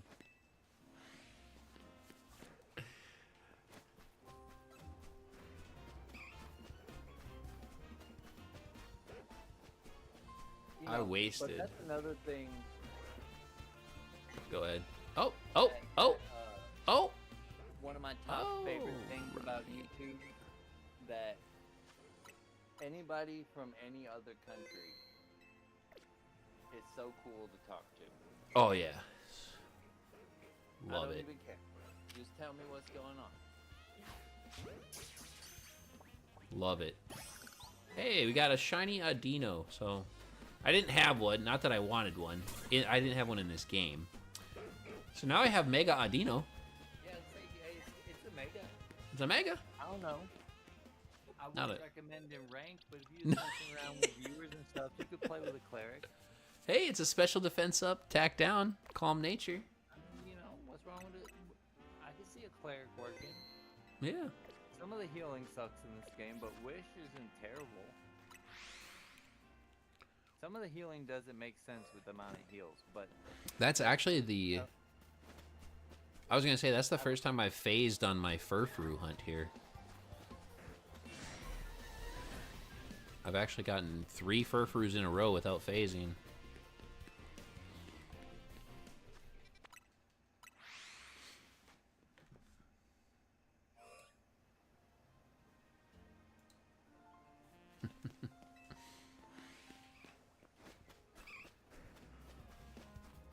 hell no.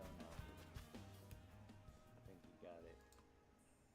But you know what? Hold this ice beam to make sure. Oh, I just got killed.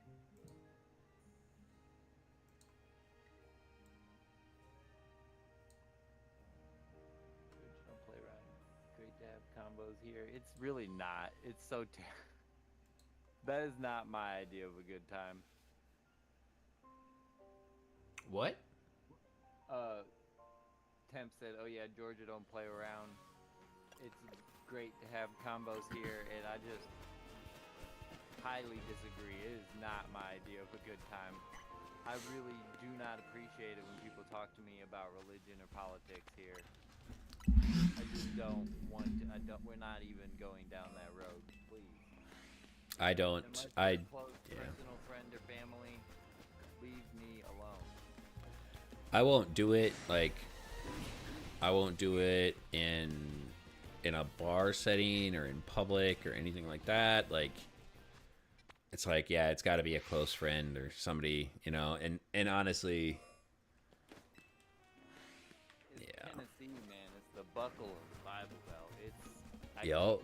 You just can't, man. It's no I really do respect everybody's religion and religious freedom, but I just think that kind of stuff,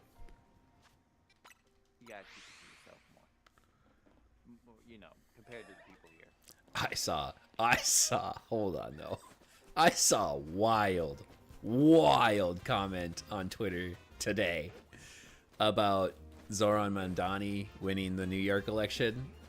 And the person like started off with like, you know, it all depends on, they were being like really professional about being racist. And they're like, it's all about whether or not when he does take power, like, is he going to press Muslim beliefs onto New York City and all this stuff. And like, somebody's like, oh yeah, oh no, he might actually ask people to go door to door and hand out pamphlets and ask people if they want to learn about this religion. It's like, oh, wait, we already have that for a different religion. And I was like, that was a masterful response, just calling out. Like, bro, try to go a month working a normal job in Tennessee. I don't know, maybe I just look like a heathen or something. But just last week, I had a conversation with a pretty good guy. He's chill usually at work. It was Halloween. Maybe he was just into stealing. But he asked me if I believed in Jesus. I really didn't appreciate the question. But I told him yes. And he proceeded to try to convert me to his religion. Even though I told him yes. It's just in Daniel's background. That's how it is. Hey, do you want to talk about our Lord and Savior Jesus Christ? I don't know. I've stopped believing in organized religion. I couldn't stop agreeing with him. He just kept talking. The American South is low-key cooked in any aspect. They are, really. It really is. It's so weird, man. I was at a Vikings football game at a bar. We were watching the Vikings football game, and these people were just going off about how amazing, like, no, I remember what it was. They talked about how the U.S. Bank Stadium in Minneapolis was paid for, and that led them to talking about Democrats, and that led them to talking about Donald Trump. And I was like, how did we... Maybe talking about Donald Trump during grace at Thanksgiving dinner. During the grace. And I was just like... I'm like, you guys are weird that you guys like worship a weirdo like that. And they were so offended. So offended. It's hilarious, honestly. It is so funny. I was at a particularly redneck job before I just recently switched, right?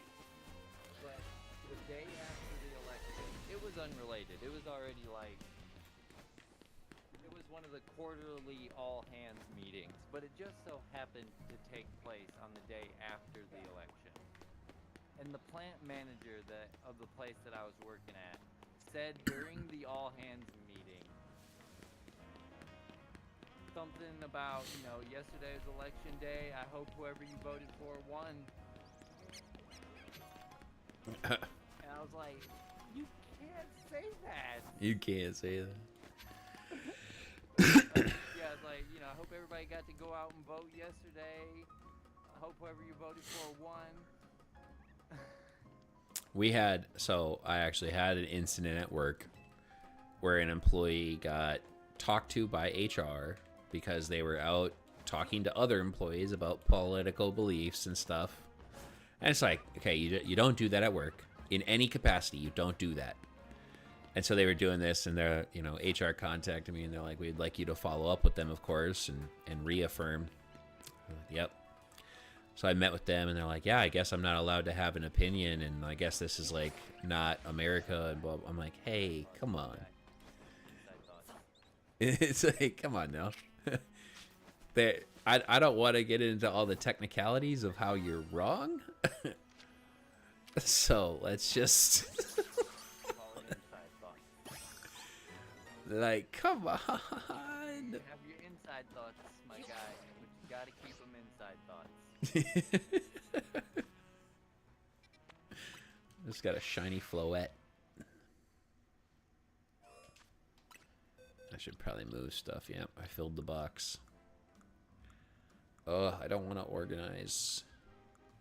Where's... Oh, they're right here.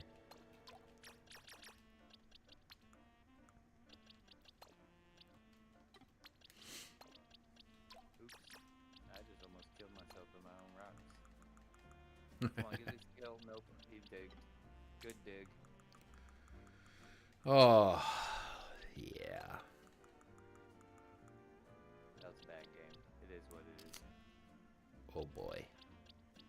You know, it's funny. I don't know if I said this on stream or not, but so I got 4 shiny Patrat in one day, and I hunted Patrat for like a week when the game came out.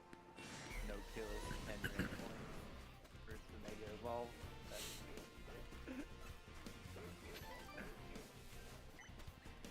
Sorry, but yeah.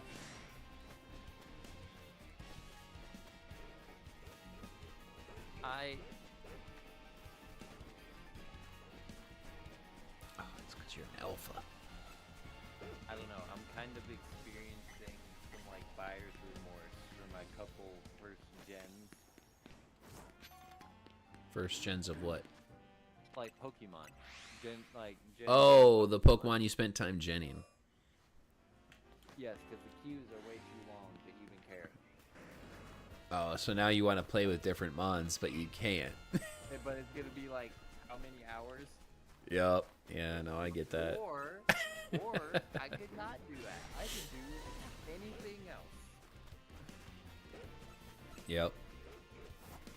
Well, yeah, I put bottle caps towards certain things, and I'm like, oh, I wish I wouldn't have done that. That's a big factor too. Is I could just play with not shiny Pokemon. Like that's really one of the only differences I'm seeing. Besides a couple things I ain't got in the game yet, you know. I made an observation that I don't know if it's true, but like, I felt like the shiny Pokemon was actually a hindrance in the ranked because like there's just an extra second when you toss your Pokemon. Like I felt like I was giving time for moves to hit me. For those who spawn camped me. You might be right. I haven't thought about that one. Just something I noticed. I like the fact that this guy brought an Emolga. I appreciate him. Very unserious, but that's the way we should be playing this, people. Can't D-rank.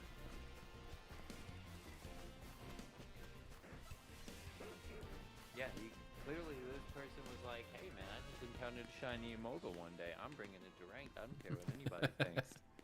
This was in my playthrough and I bottle capped it, so guess what? It's getting used. And I think that makes them cool.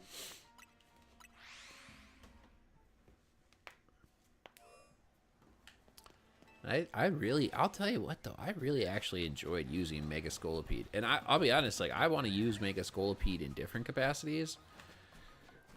I was looking at that base stat value on Mega Scolipede. Bro, that thing could be an absolute unit. I was making the tier list of all the Mega Pokemon.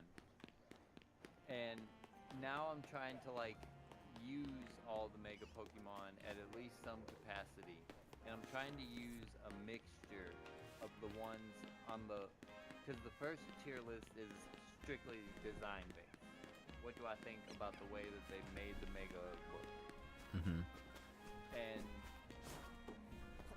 based on which ones I do and don't like design-wise, I'm trying to use a mix of both to like form opinions on which ones I like.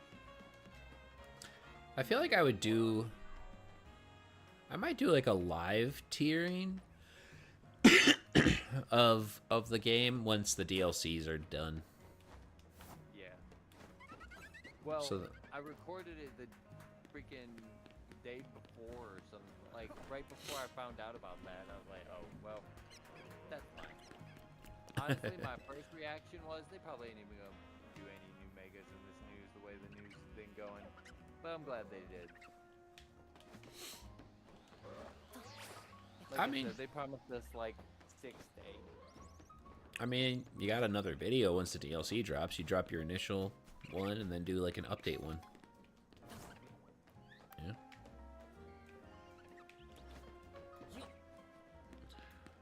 I have to make jokes though. I gotta make jokes. I gotta be able to make my jokes. I mean, I do troll a little bit. I don't know. I mean, I think you know that. Anyway. My joke was, you got another video. Unless you're Sleepy Snorlax, then you gotta ask community permission. It's just a joke. It's just a joke. I mean, bro,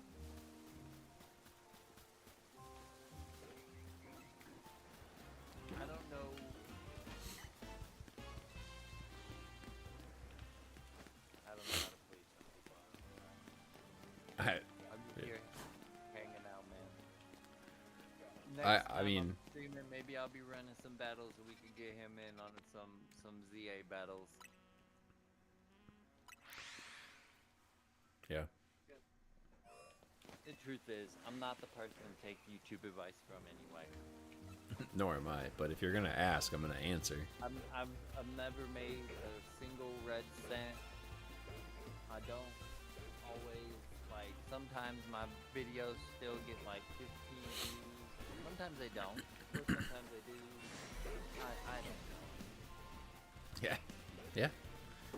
I would say, I mean, like for me, what I'm just going off what I've learned from YouTube is, you know, like number one is the consistency that I had in my streaming drew a lot of the growth and attention on my channel. And had I remained consistent, I mean, who knows where I would be right now, but I also, I had my moments where I wanted to like, I was like, oh, I'm gonna make content that people will want to see, and it's tough to stay committed to that because it's not fun. Yeah, I haven't had much success with that. I've had my best times, like including whatever metric you want to use,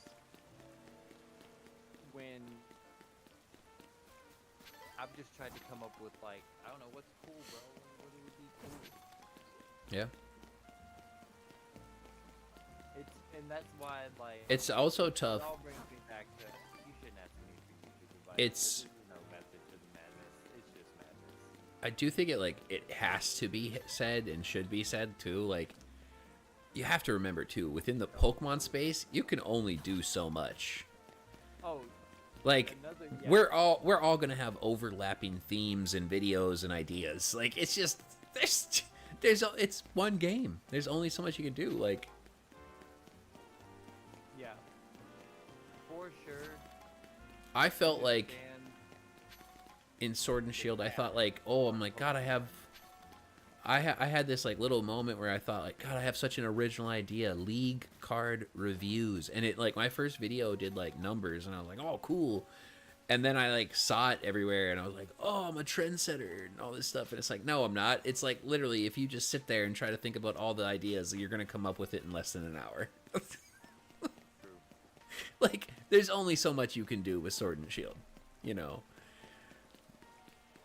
It's just that you're gonna have overlap. Like, if you want content ideas, you just make it your own. Like, take the idea, figure out how you would do it, and make it your own. I found this ROM hack. Dude, this is typical Pokemon YouTuber stuff. I found this ROM hack. It's got Digimon instead of Pokemon in it. I'm gonna make a good video somehow, or stream whatever I decide to do on the day that I decide I want to get into that. Right now, Yeah. obviously, I'm playing a new Pokemon game, so it's not that big of a rush. Yeah. Like you play a Pokemon like every like Insurgents, Pokemon Insurgents, right? I felt like that was like a ROM hack that put ROM hacks on the map. That was the one that kind of made it regular for me to play them. Yeah. And it's like everybody's gonna see Insurgents and see someone play it, and like we're all gonna do a little bit of the same thing. Like, being a Poketuber is just playing Pokemon. That's all it is. I just think it's important to enjoy what you're doing.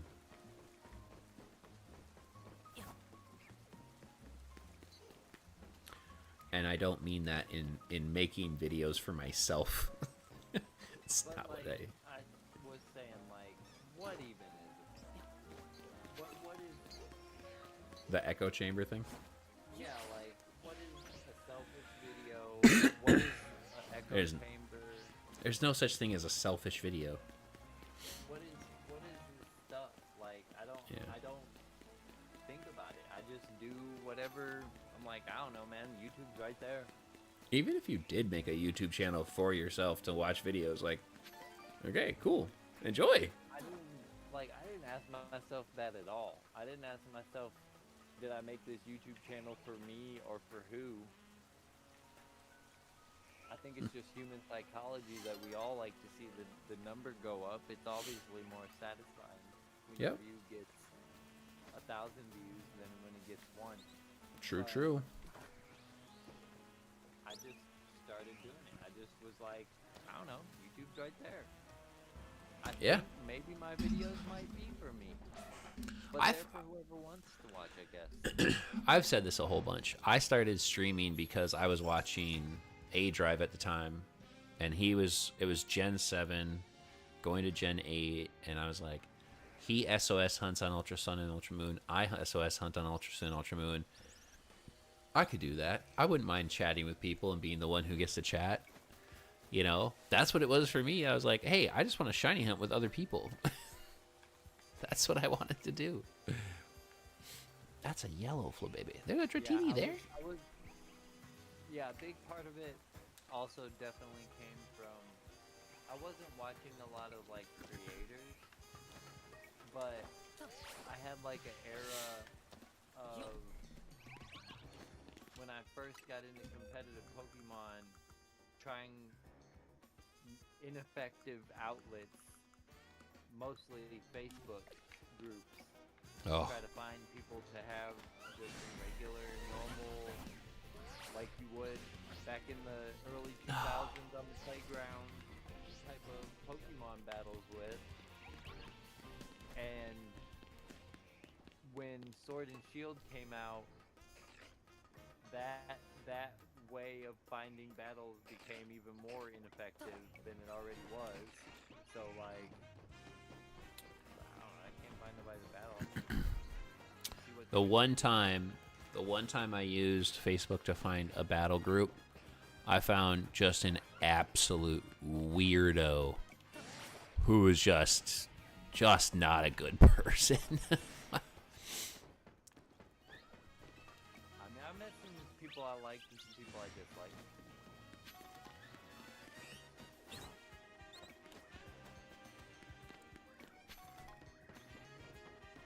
Bro, I am just not hitting any of the things that I've been like looking for. You're referring to the same person I think you're referring to, though, right? No, you wouldn't know who this one is. No. Oh, okay. If you're thinking Sunny, Yeah. no. This is the dude that led to me meeting Sunny. He was I don't recall his name anymore, but no, what happened was I saw his post on Facebook where he was like asking for battles, and I was like, "Hey, I'll battle you. I'm just getting into this." And we were doing, I think at the time I was playing VGC. And I ended up beating him best 2 out of 3. He's actually the first person ever that told me about Smogon rules. And I was like, I don't know what Smogon rules are. And he's like, sleep clause, item clause, this clause, this clause. And I was like, I don't know what any of those are. And so he showed me. And then I was like, oh, those make so much sense. I actually really like those. But yeah, he was very weird. But then he added me to a group. Yeah, back then. Then he added me to a group, which is where I met Sunny. That group is Pokemon Central, right? No, it was just like a small, like, self-created Pokemon or Facebook group. Okay. And then through Sunny, I met James and connected with James a lot more than I did Sunny.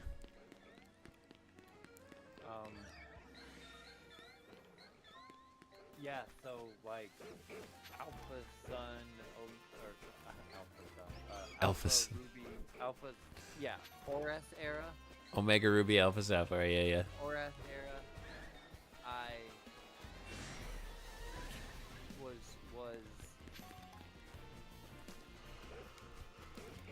get like I had heard about Pokemon. I was in like my first exposure to Showdown. I'd heard people talking about it, and I was in like a meme group that was like Pokemon themed, but you know, kind of general, kind of Pokemon. Anyway, somebody there was bragging about being good at Pokemon battles, and another person that was like really active I was friends with they battled on Pokemon Showdown, and I watched the replay, and that was the first time I seen it. I was like, what's this? And I started making, like, I tried making teams on my own, but I didn't even, at this point it had been 10 years since I really played a Pokemon game. And I was like, there's so much stuff that I don't know. I can't do this. So my first teams were all like monotype and stuff like that. Then I was playing Magic the Gathering heavy and it was too expensive. I just needed a way out of that. So like, I'm gonna just try. I'm gonna try to start from scratch on this instead. I've heard these people talking, and I know that they're like playing Pokemon on some real stuff. I think I could do that. These monotype teams, this wasn't the full thing. And so I bought a 3DS, and I bought 4S, and I bought X and Y again because I had also just gotten divorced, and I'd like kind of like reset on a lot of stuff, and I was like, man, I ain't bored. So I bought a DS, and I was like, okay, now how do I do this thing? So I just like went on Google and Facebook and wherever else, and was like, Pokemon battle, Pokemon Showdown battles. Because I was getting cooked on the ladder, all that stuff was going on too. And also, I'm trying to play on the DS. I bought that because, like, it's better. And it sounds like we all go through similar journeys. Right. I joined a few Facebook groups and kind of had weeded out the good ones and the bad ones, and like, meaning like the ones that, people aren't active in, jerks. And also people are like trolling, like you see the post where it's like, I'm trying to battle anybody, open challenge, no legends,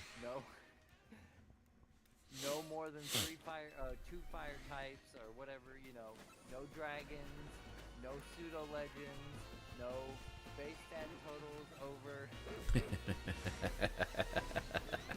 Item clause is on, no leftovers, no choice items.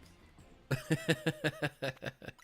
it's like, and when you see everybody in the group is like that, you're like, this ain't the group that I'm looking for. And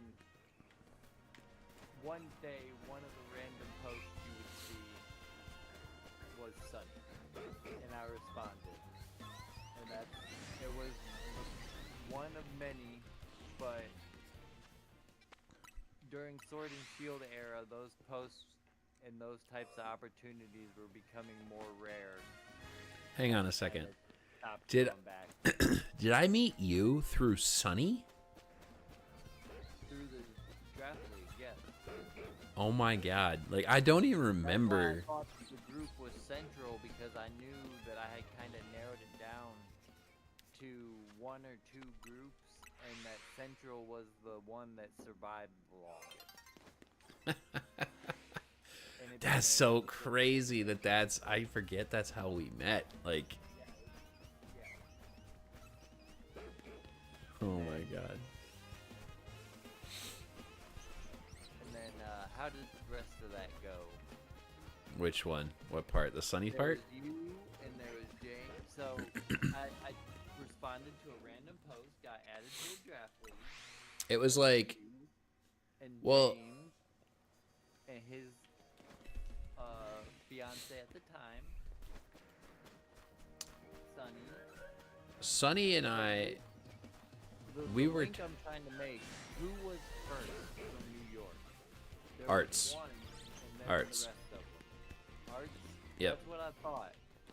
And then there's this one that always wanted to talk smack, wasn't it? Like, I remember. Yeah, I remember how it all happened, because like I was talking with Sunny one day, And he was asking me what I was doing, and I said that I was actually watching like old A Drive Draft League videos, and that I was watching like Seabad. At the time, his name was Crimson Seabad or something like that. And I was watching all these old Draft League videos from like Omega Ruby and X and Y era. And he was like, I've always wanted to run a draft league. He's like, I've got this idea. He's like, should we do it? And I was like, what? And I'm like, how do we gather people? Like, we don't know people and this and that. And he's like, we'll just do this. And yeah, he's like, you can help me run it. And I was like, oh, okay, sure. And so it was because PWD was his idea. At that time, I would have been, especially at that time, I would be like, nah, bro, nah. I didn't know any better. But like, we started organizing it, and dude, it was clear he had no clue how to run things. He knew, like, I didn't know about like tiering Pokemon or anything like that. Like, I didn't know anything about that, but like, he has no idea how to run or like organize something. Right. So we did that together, and then you know the rest.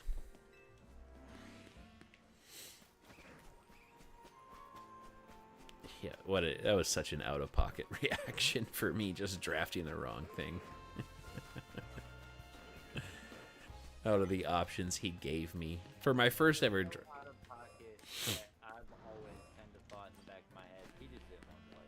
No, he didn't. He didn't want the smoke.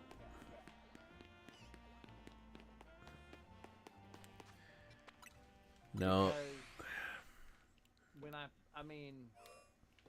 when I first met you guys, I was like, you know, I've never been like the most try hard, sweat. I mean, I've been playing Pokemon forever, so it's natural I'm gonna know a thing or two, but like, I've never considered myself the guy that's gonna like win a regional or something like that. And it's like not the kind of thing I really try for, right? Mm-hmm. But whenever I first met you guys, I thought that basically, just summarizing really, no offense, but that like,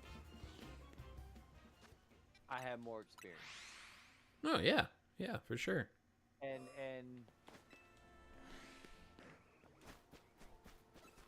everybody kind of leveled out very quickly when we first started playing together because we had a sense of community.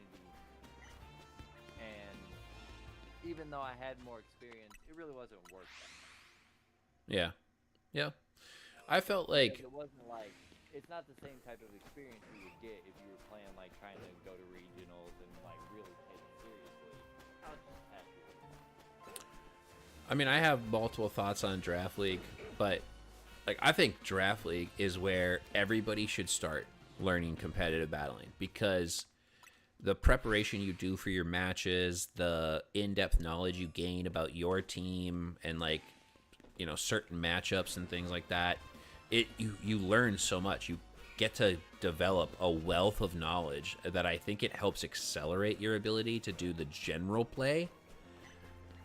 So like, where I feel like I shined is that I learned very quickly, and I had fun doing it. Like I could, my best skill has always been like predictive, right? Like I was a chess player, so like I think I already had like the chess component of all, was making a move to force you to do a move.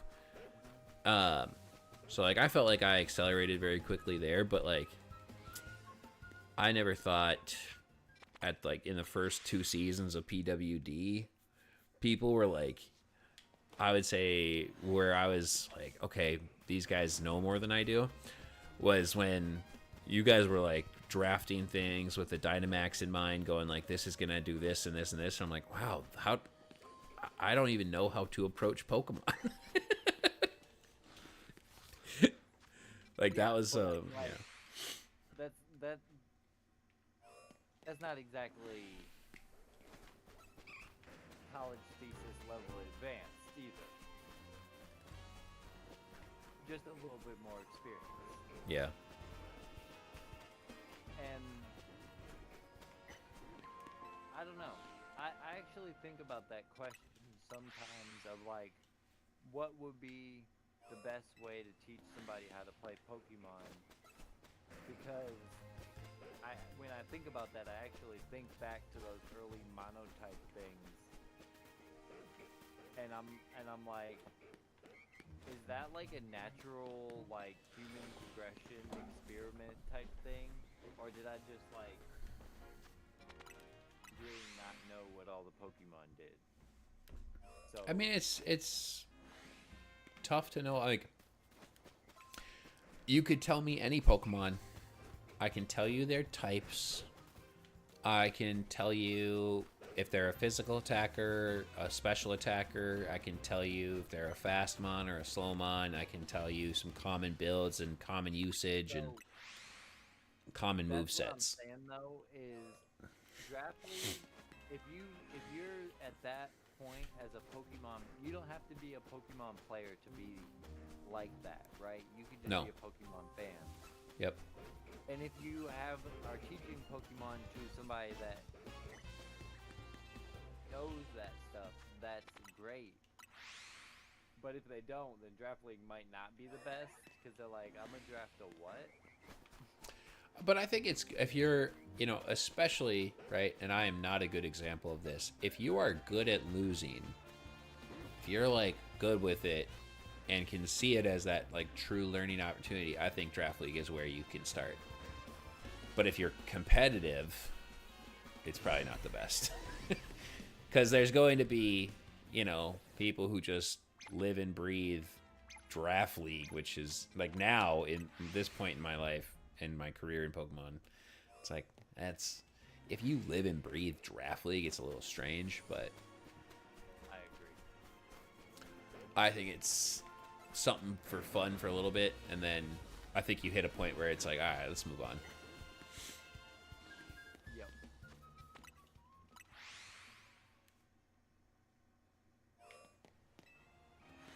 Terrible game. But then again, I couldn't really do anything to Xerneas spam. Have you ever seen a critical hit?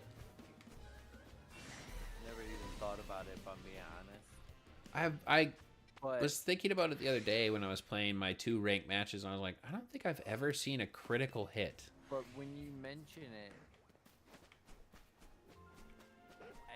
I wonder.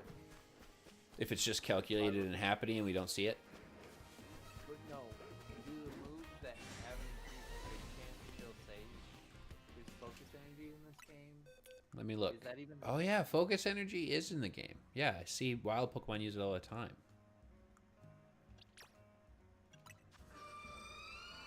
So there must be. Yeah, it must be what you just said. It must be like happening passively. It's not like there's exactly a number that comes up that like could maybe turn a different color, for example. It could be a sound effect that we aren't noticing too. That's a good call. That's a good call out. Okay, so Frostlass doesn't have Frost Breath anymore. Oh man, I gotta use a Frostlass. Man. Okay, focus energy. Yeah. The user takes a deep breath and focuses, increasing the chance of its attacks landing critical hits for a while.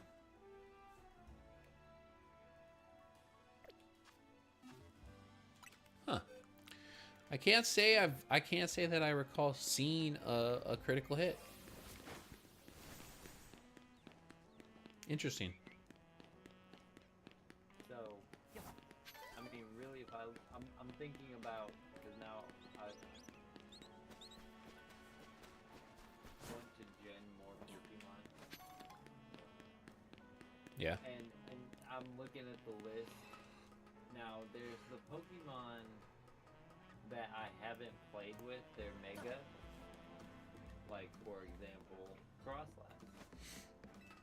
And then there's the Pokemon that I haven't played with their Mega in this game, you know? Like, for example, Altaria. I've definitely played with Mega Altaria in regular battles. I played with Mega Altaria a lot in Ultra Sun, Ultra Moon. That was one of my first megas that I like to use a lot. That one, small while. I haven't played this in ZA yet. Altaria was an easy shiny hunt in the wormholes.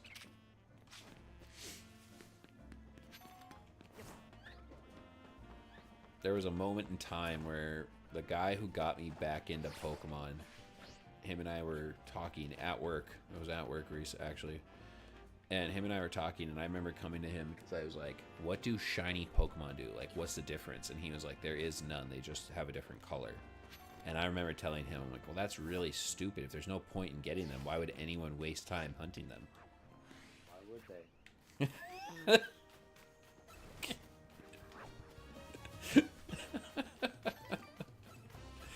And here I am, one Pokemon away from a shiny living dex. Oh, man. I do miss, I will say, like, I do miss kind of the flex that real competitive shiny Pokemon were in Gen 7.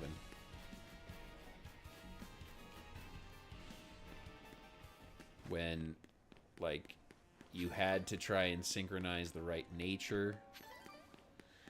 You had to find them with the right egg move, if possible. Like, that stuff. I don't know, bro. I don't know, bro. Just because you didn't have an accurate replay doesn't mean the rest of us didn't. It was a rarity. Like, you just didn't see as many shiny Pokemon in competitive back then. Because it was like a genuine flex at the time. Like, yeah, I hunted this. Like, I was so proud. I was so proud because it was pure luck. And so it was good luck. When I reset for the shiny Aerodactyl gift Pokemon in Ultra Sun, Ultra Moon, when I reset for that and I landed a jolly natured Aerodactyl, like, it was perfect. I was like, that is luck. Like, because, like, you can't synchronize a gift. Oh, man. That was like, that's like a drug. Something going that right.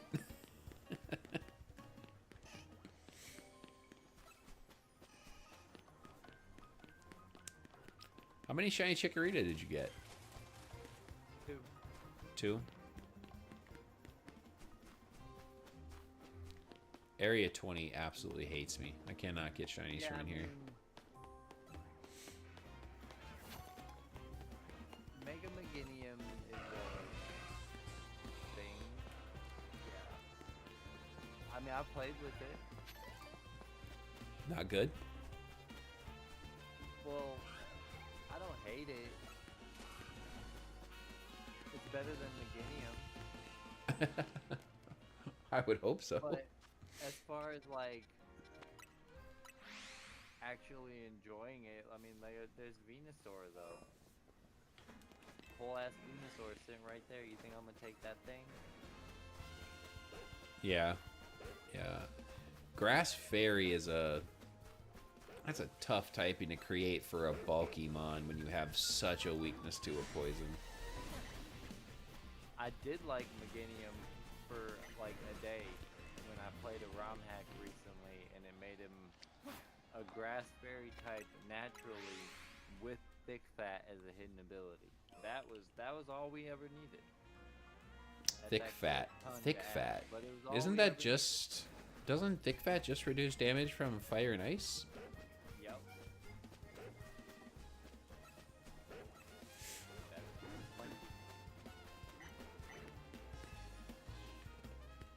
True. And then you just have... And then you have, like, Poison Terra on it? Well, this ROM hack didn't have Terra type, but that was good enough.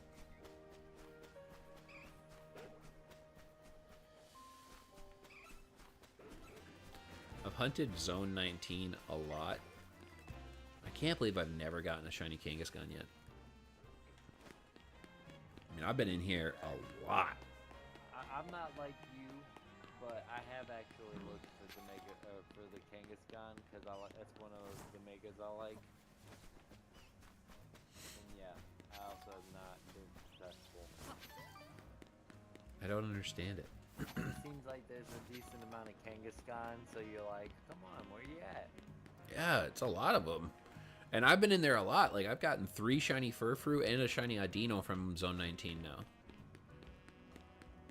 So it's kind of like, huh, why is this the tough one? Just because I see you're using Skarmory. I got my shiny Skarmory pretty fast. Like, I was just looking for Alpha Chespin, not even a shiny. And I was just continuing to walk up the stairs to just check on up there. And, like, then there was a shiny Skarmory. And I'm like, huh. Not bad. Yeah, I changed mine. I really liked Skarmory Mega, so it was one of the first ones I wanted to get. I don't think I'm gonna stream tomorrow. Apparently, that was one of the ones that me and Arts did not agree on, though. He What? was telling me he did not like Mega Skarmory. I don't like its feet. Not a fan of the feet.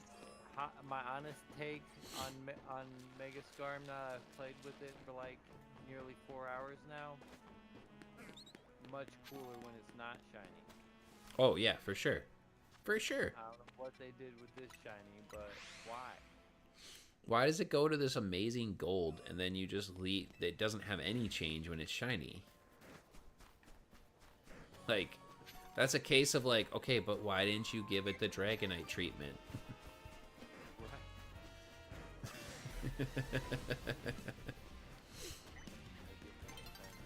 Right? Either fix things or don't. Yeah, they do they're so weird in their decisions. I always just think of them sitting like them as in like the powers at B at Pokemon just sitting around a table just chuckling like, God, they're gonna be so confused by this, you guys. Just laughing at us fans. Sir, here's the Mega Skarmory design. I like it. Now scrap it and turn it exactly the same color as this shiny. But sir, what about the Dragonite design? That's so good. Yep, don't care. This one doesn't get it. We don't want them to like Skarmory too much. You remember Gen 6 when they were just constantly setting hazards with this thing? Clicking Tailwind? Yeah? Or not Tailwind, Whirlwind? Yeah? Well, now we're going to make Ting Lu.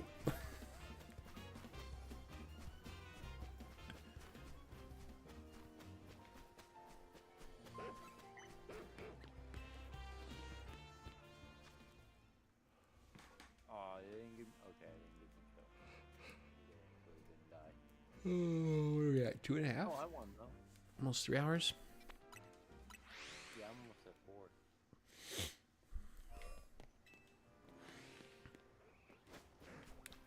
But I'm also almost at A rank. I'm getting a little tired here. Getting yawning a little bit. I am tired. But that's gonna- okay.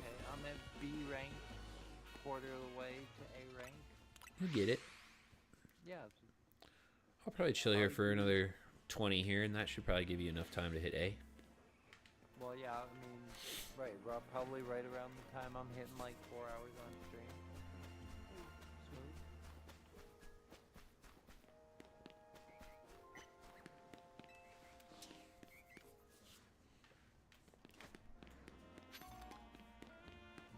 Time for a rooftop check.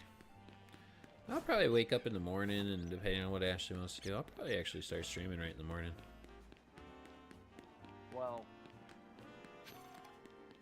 I've definitely been looking forward to sleeping in. It's another reason why I'm like, I don't care that I'm tired right now. I'm gonna sleep all damn morning.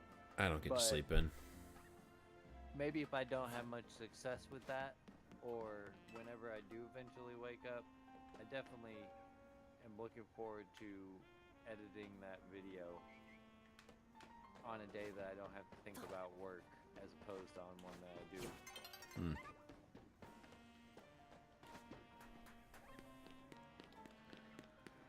Maybe more like afternoon type stream. I like my AMs. I'm not gonna lie. I like my AMs for the streams. Saturday Oh, morning is, I mean, that's all American time to stream right there.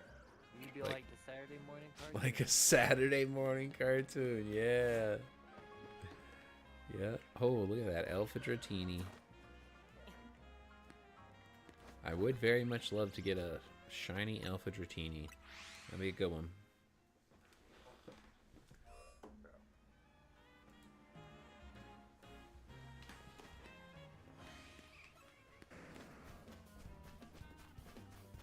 I feel like I'm on a really dry streak. Let me see here. Boxes. When was the last time I got a target that I was after? Whoa, whoa, 11-1. Yeah, oh my goodness. it's been 6 days since I got one of my targets. And I got 2 on that day. It's tough sailing for me when there's more than one Xerneas on the field. Oh, yeah? When there's one, it's like, you know, my Starmie kind of gets walled up. My Skarmory isn't offensive enough to really do anything about it.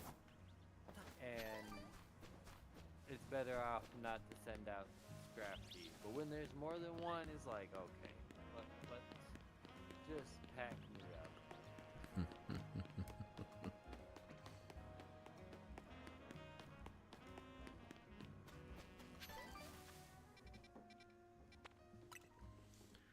And Yeah. especially when one of them's packing Thunderbolt.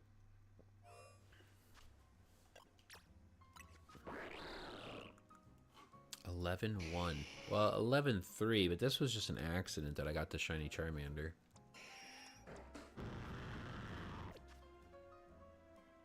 Like, yeah, it's been rough going.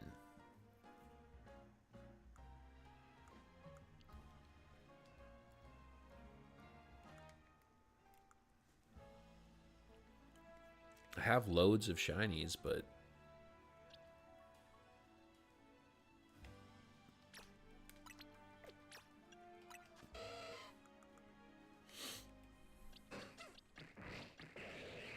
Dragalge on 11-3. His success in Legends ZA battles is always play like you're bullying your little sibling.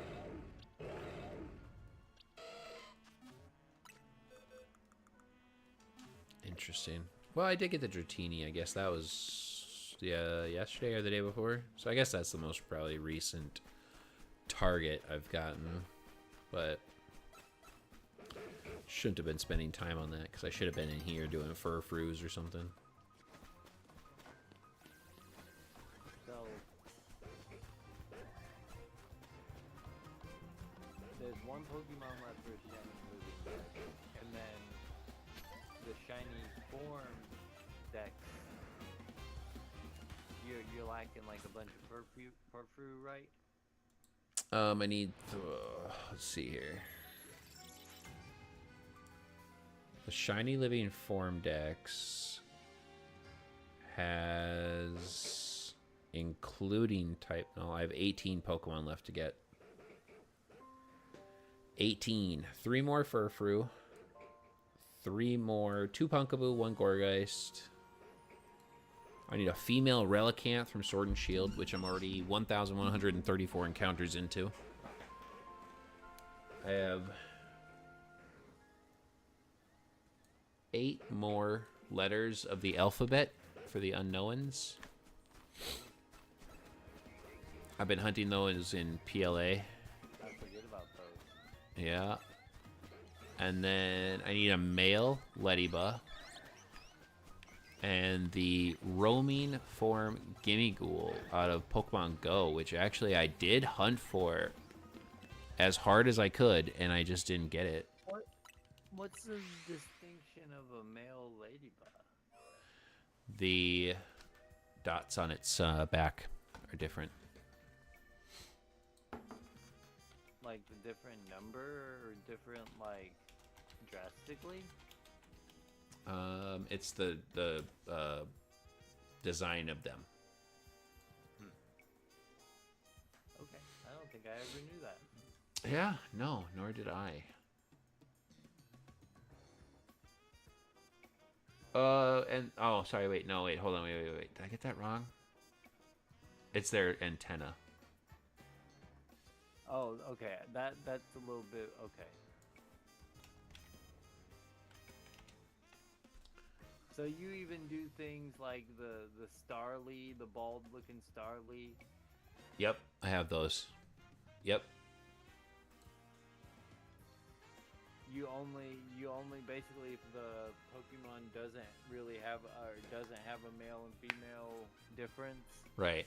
I have the male female Venusaurs, I have the male female Butterfrees, male female Rattatas, male female Raticates, Pikachus, Raichus, Zubat. Zubat is dumb. It's the size of their teeth. Gloom and Vileplume, Kadabra and Alakazam, Doduo, Dodrio, Hypno. Hypno's really dumb. That's the size of its white collar. Really? Rhyhorn and Rhydon, Goldeen and Seaking, Scyther. Oh, I want a DM. What's that? Talking about the game. I'm listening though. Scyther's a really dumb one. That's the size of its abdomen. I actually did know that one. Magikarp, Gyarados, they have differences. Eevee has differences in the tail. Yeah, there's a lot of them. All the way through Gen. Yeah.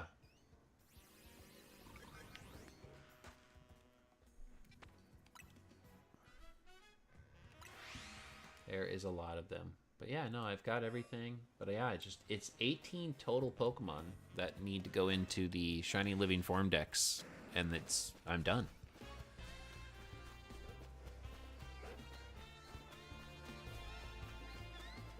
Do you think that's a realistic goal? I know you don't know when Gen 10 comes out, but before new Pokemon come out?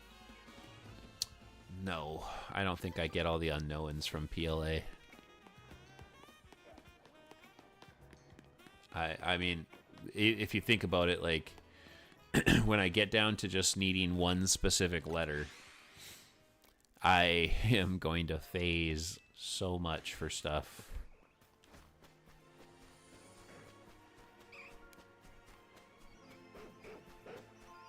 Plus, I can't guarantee when I'll have an opportunity at the roaming form Gimme Ghoul in Pokemon Go.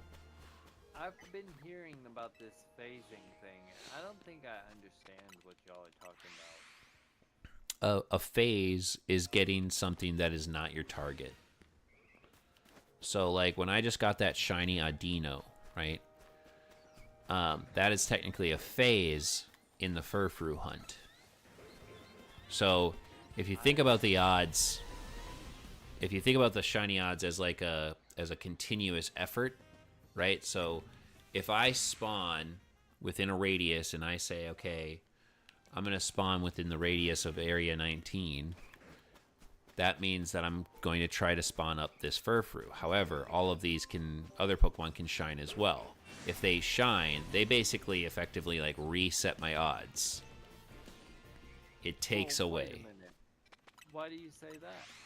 I mean, it's like the statistical approach to it is what you're stating. Technically a fallacy, though? Yes. It's not real at all. Okay. Because every Pokemon rolls a 1 in 1,024 chance of being shiny every time they spawn. Just making sure that wasn't in the game. I'm like, that's not real, though, right? No. It's basically saying within the hunt itself, if I say that I phased 20 times, right? If I say, yeah, I phased 20 times, you could easily, as a shiny hunter, you could hear me say that and say, wow, you may have reached roughly 20+ thousand encounters because the odds are 1 in 1,024 with shiny charm. So when I'm speaking to you as another shiny hunter and I say, yeah, I phased 20 times, it's like, that's rough. That's a rough hunt. Right. You know, and I could maybe make a gambling guess and say, oh, did you hit 20? What'd you hit? 22, 23,000? Yeah. Okay, good. I have never heard that term until recently. It's becoming a lot more prevalent in use, which, I mean, I've used phases for many years, but yeah, it definitely was a shiny term.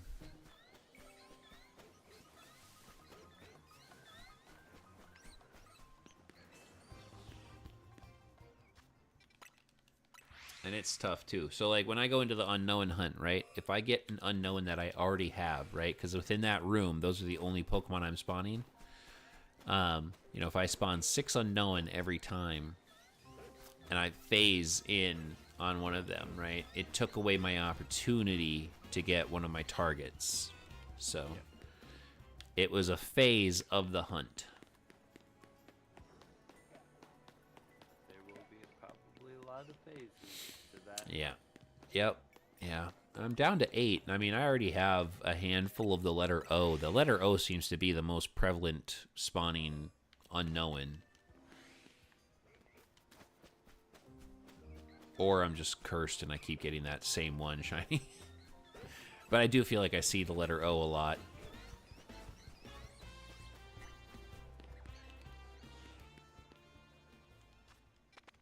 This game can help me complete 6 hunts. This can help me complete 6 more hunts if I can get everything. Like if I can get 3 more Furfrou, I can get my 2 Punkaboo, and I can get my Gourgeist. Like if I can get all those 6, then technically I don't have to play this game anymore. So 6 in ZA, 8 in Legends Arceus, and then 2 more. 2 in Ultra Sun, Ultra Moon. What's the other one besides Titanol? Male Ladybug. Oh yeah. There's nowhere else to. I mean, I guess I could. Got no love over the years. Yeah, it's in no game. I could get it in Pokemon Go, I guess, but Not a Pokemon that I'm a closet fan of the same way I was Chimecho. you know what? I actually am. I'm a male Letty. Like I'm a Ledian fan. No, not. I mean, I don't see the reason to not put it in any game. That's crazy. I go back. I go all the way back to Gen 2. It was on my team when I played Crystal. Like, I had a Letty, and I thought it was cool, this punching ladybug. What about EXP? I know it doesn't appear in the wild, but you could egg hunt it. Yeah, I could do that. But Ultra Sun, Ultra Moon's so much easier. I can just go SOS hunt it.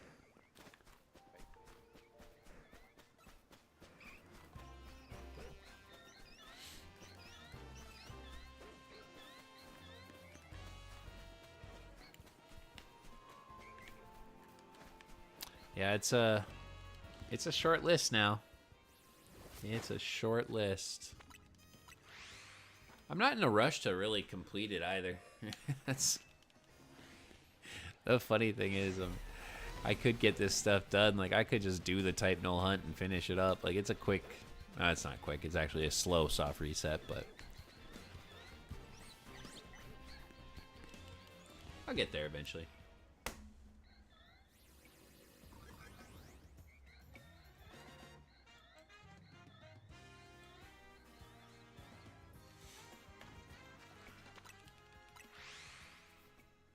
If any of these Furfrou want to shine, though.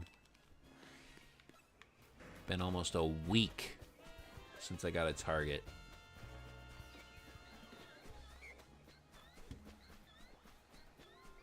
I think I'm behind on your stream again. Yeah, I am. Oh, no, I wasn't that far behind. Never mind.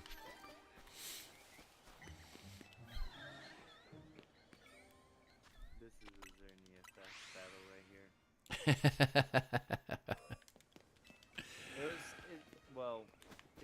When I say it started off well, I mean like for a moment, and I got like the first kill, and then it's all Xerneas came out.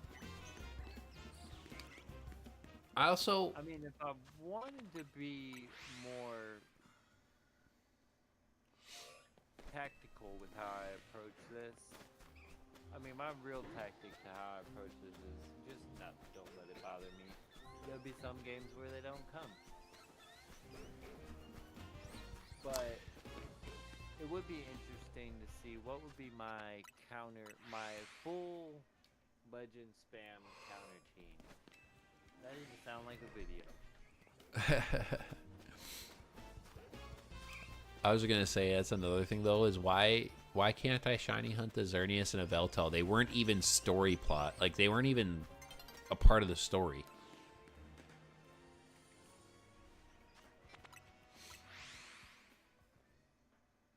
Let me hunt the things I want. Is shiny hunting like the Pokemon Company doesn't like dislike shiny hunting the same way they do like Nuzlocking, right? No, they don't mind it. Yeah, what is their deal half the dang time? They came out in an interview and told us why. They said they don't like when people hang up the story progression for shiny hunting. But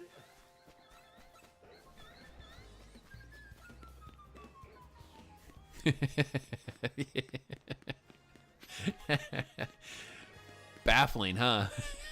right. Who cares? Game Freak just you get in one little fight and Game Freak gets scared and says move with your auntie and uncle in Bel Air. It's like maybe a Game Rant article gets published of somebody who has 500,000 resets for something, and they're like, "Oh, we don't want to see that. Let's get rid of that forever." And you're just sitting there like, "Wait, what? Why?" They didn't mind. They still did the 500,000 resets. It affects me none, but it still bothers me. Like you being able to do that affects me none. I'm just not probably going to do it. But you not being able to do that bothers me because like why you want to tell people what to do? Stop. It's so weird. It's very weird behavior.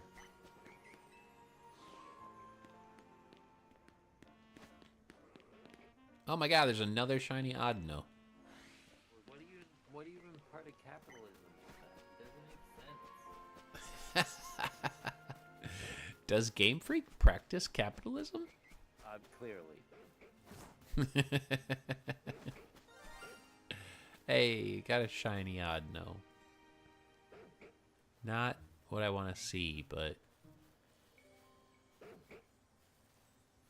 Oh, come on. Hasn't, like, changed or anything. But No, the first time I've it's seen still it in the just game, purple. and I haven't seen the Mega yet. But shiny for alligator looks kind of nice. Like I said, it hasn't changed or anything. I just haven't seen it in this game. Yeah, I mean, the shinies still all look good. Yeah. Oh, That's what I enjoy about the battle. You just boy. see the Pokemon running around in their shiny forms or whatever alpha form, you know. Oh boy, this is bad. Shiny Dragonite, shiny Alpha Dragonite maybe, I can't tell. Dead Dragonite, I can tell that. This might be it. Time to get scummy. Yeah. We switching and transforming on every attack.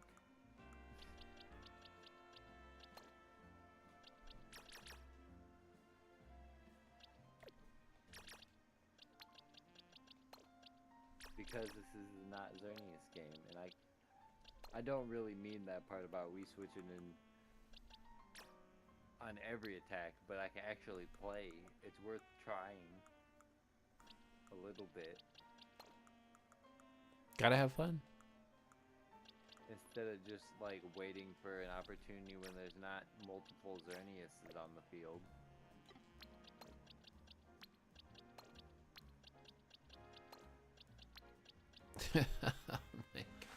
Which, you know, I'm not that worried about that either because it's just right now the new toy on the block. Why everybody is making the genning timer so long. You know, soon I'll mess around with certain things like counter teaming, the meta stuff, and maybe show it on stream or videos, and you know, right now I'm just seeing the megas in the game for the first time still. So, Bro, I have so many duplicate shinies. Person didn't bring out their mega for alligator yet, but they're shiny. How many times do I have to teach you Dragonite this lesson? How many times do I gotta teach you this lesson, old man?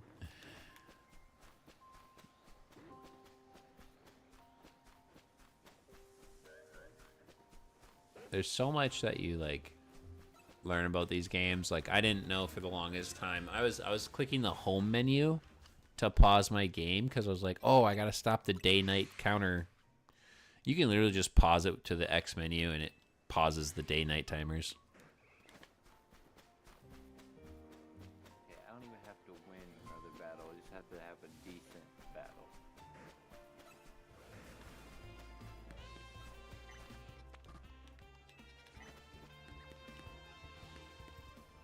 It's taken me about an hour longer than the first season.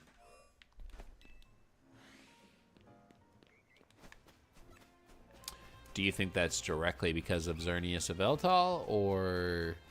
I think that the number one factor is not necessarily which Pokemon, but the fact that people have Pokemon. As Like, opposed to people who were just, yeah.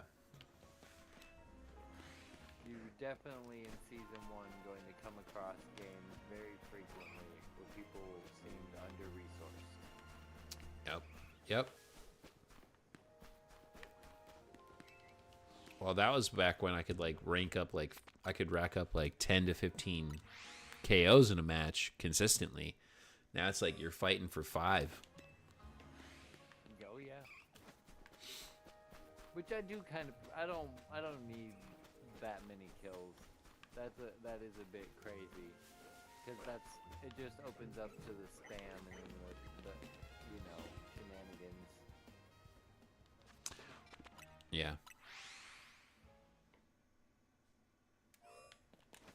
I mean, I don't think that it was in the nature of what I think 10, 15 kills should look like, you know? I think people have learned how to play the ranked. I think that's also a major component now.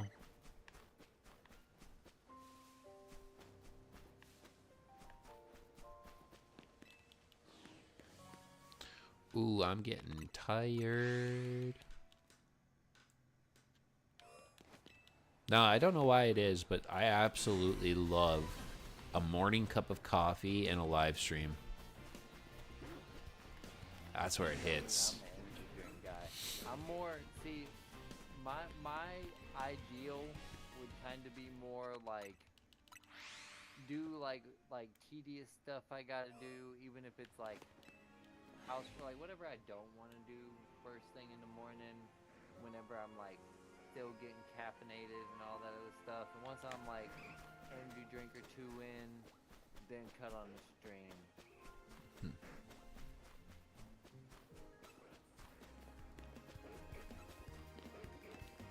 Then when I get done with stream, you know, like you just like watch TV or something, like everything's behind you at that point in the day.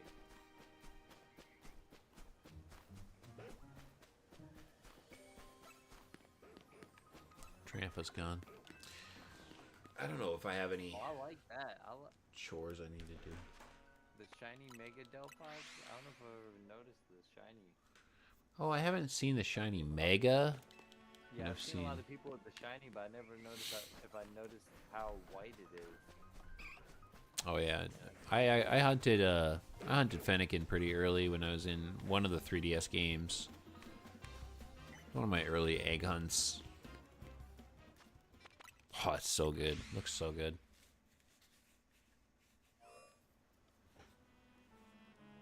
You know, Delphox's shiny is really good on its own. I don't know if Yeah. it's really even that much of an improvement. It just changed. I don't know if third place is enough. I might need one or two more.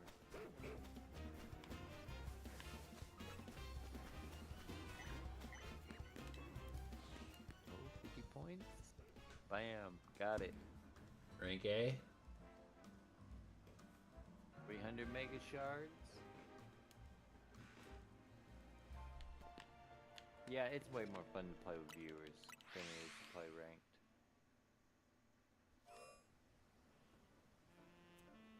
Dang, But, rank yeah. A. Congrats, man. Nice work. Thank you, thank you. I'm probably about ready to head out on the street or, get off soon. Same. Which, gotta do shout out, though. Shout out everybody who pulled up. So shout out Bruno. Shout out Sleeping Snorlax. Shout out Solid Cupid. Of course, shout out Tiny Shuriken. He's here with me. Mega, Moonlight. Shout out no, Hemp, of course, shout out. And appreciate everybody spending their time chilling with me on Friday night. Y'all probably at some point tomorrow as we discuss. Yeah, peace.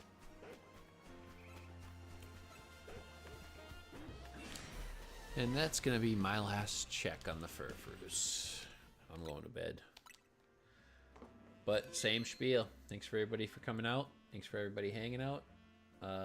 Make sure you guys hit that like button on your way out. Or if you're watching this after the fact, subscribe if you're new. And I'll catch you guys next time. Later.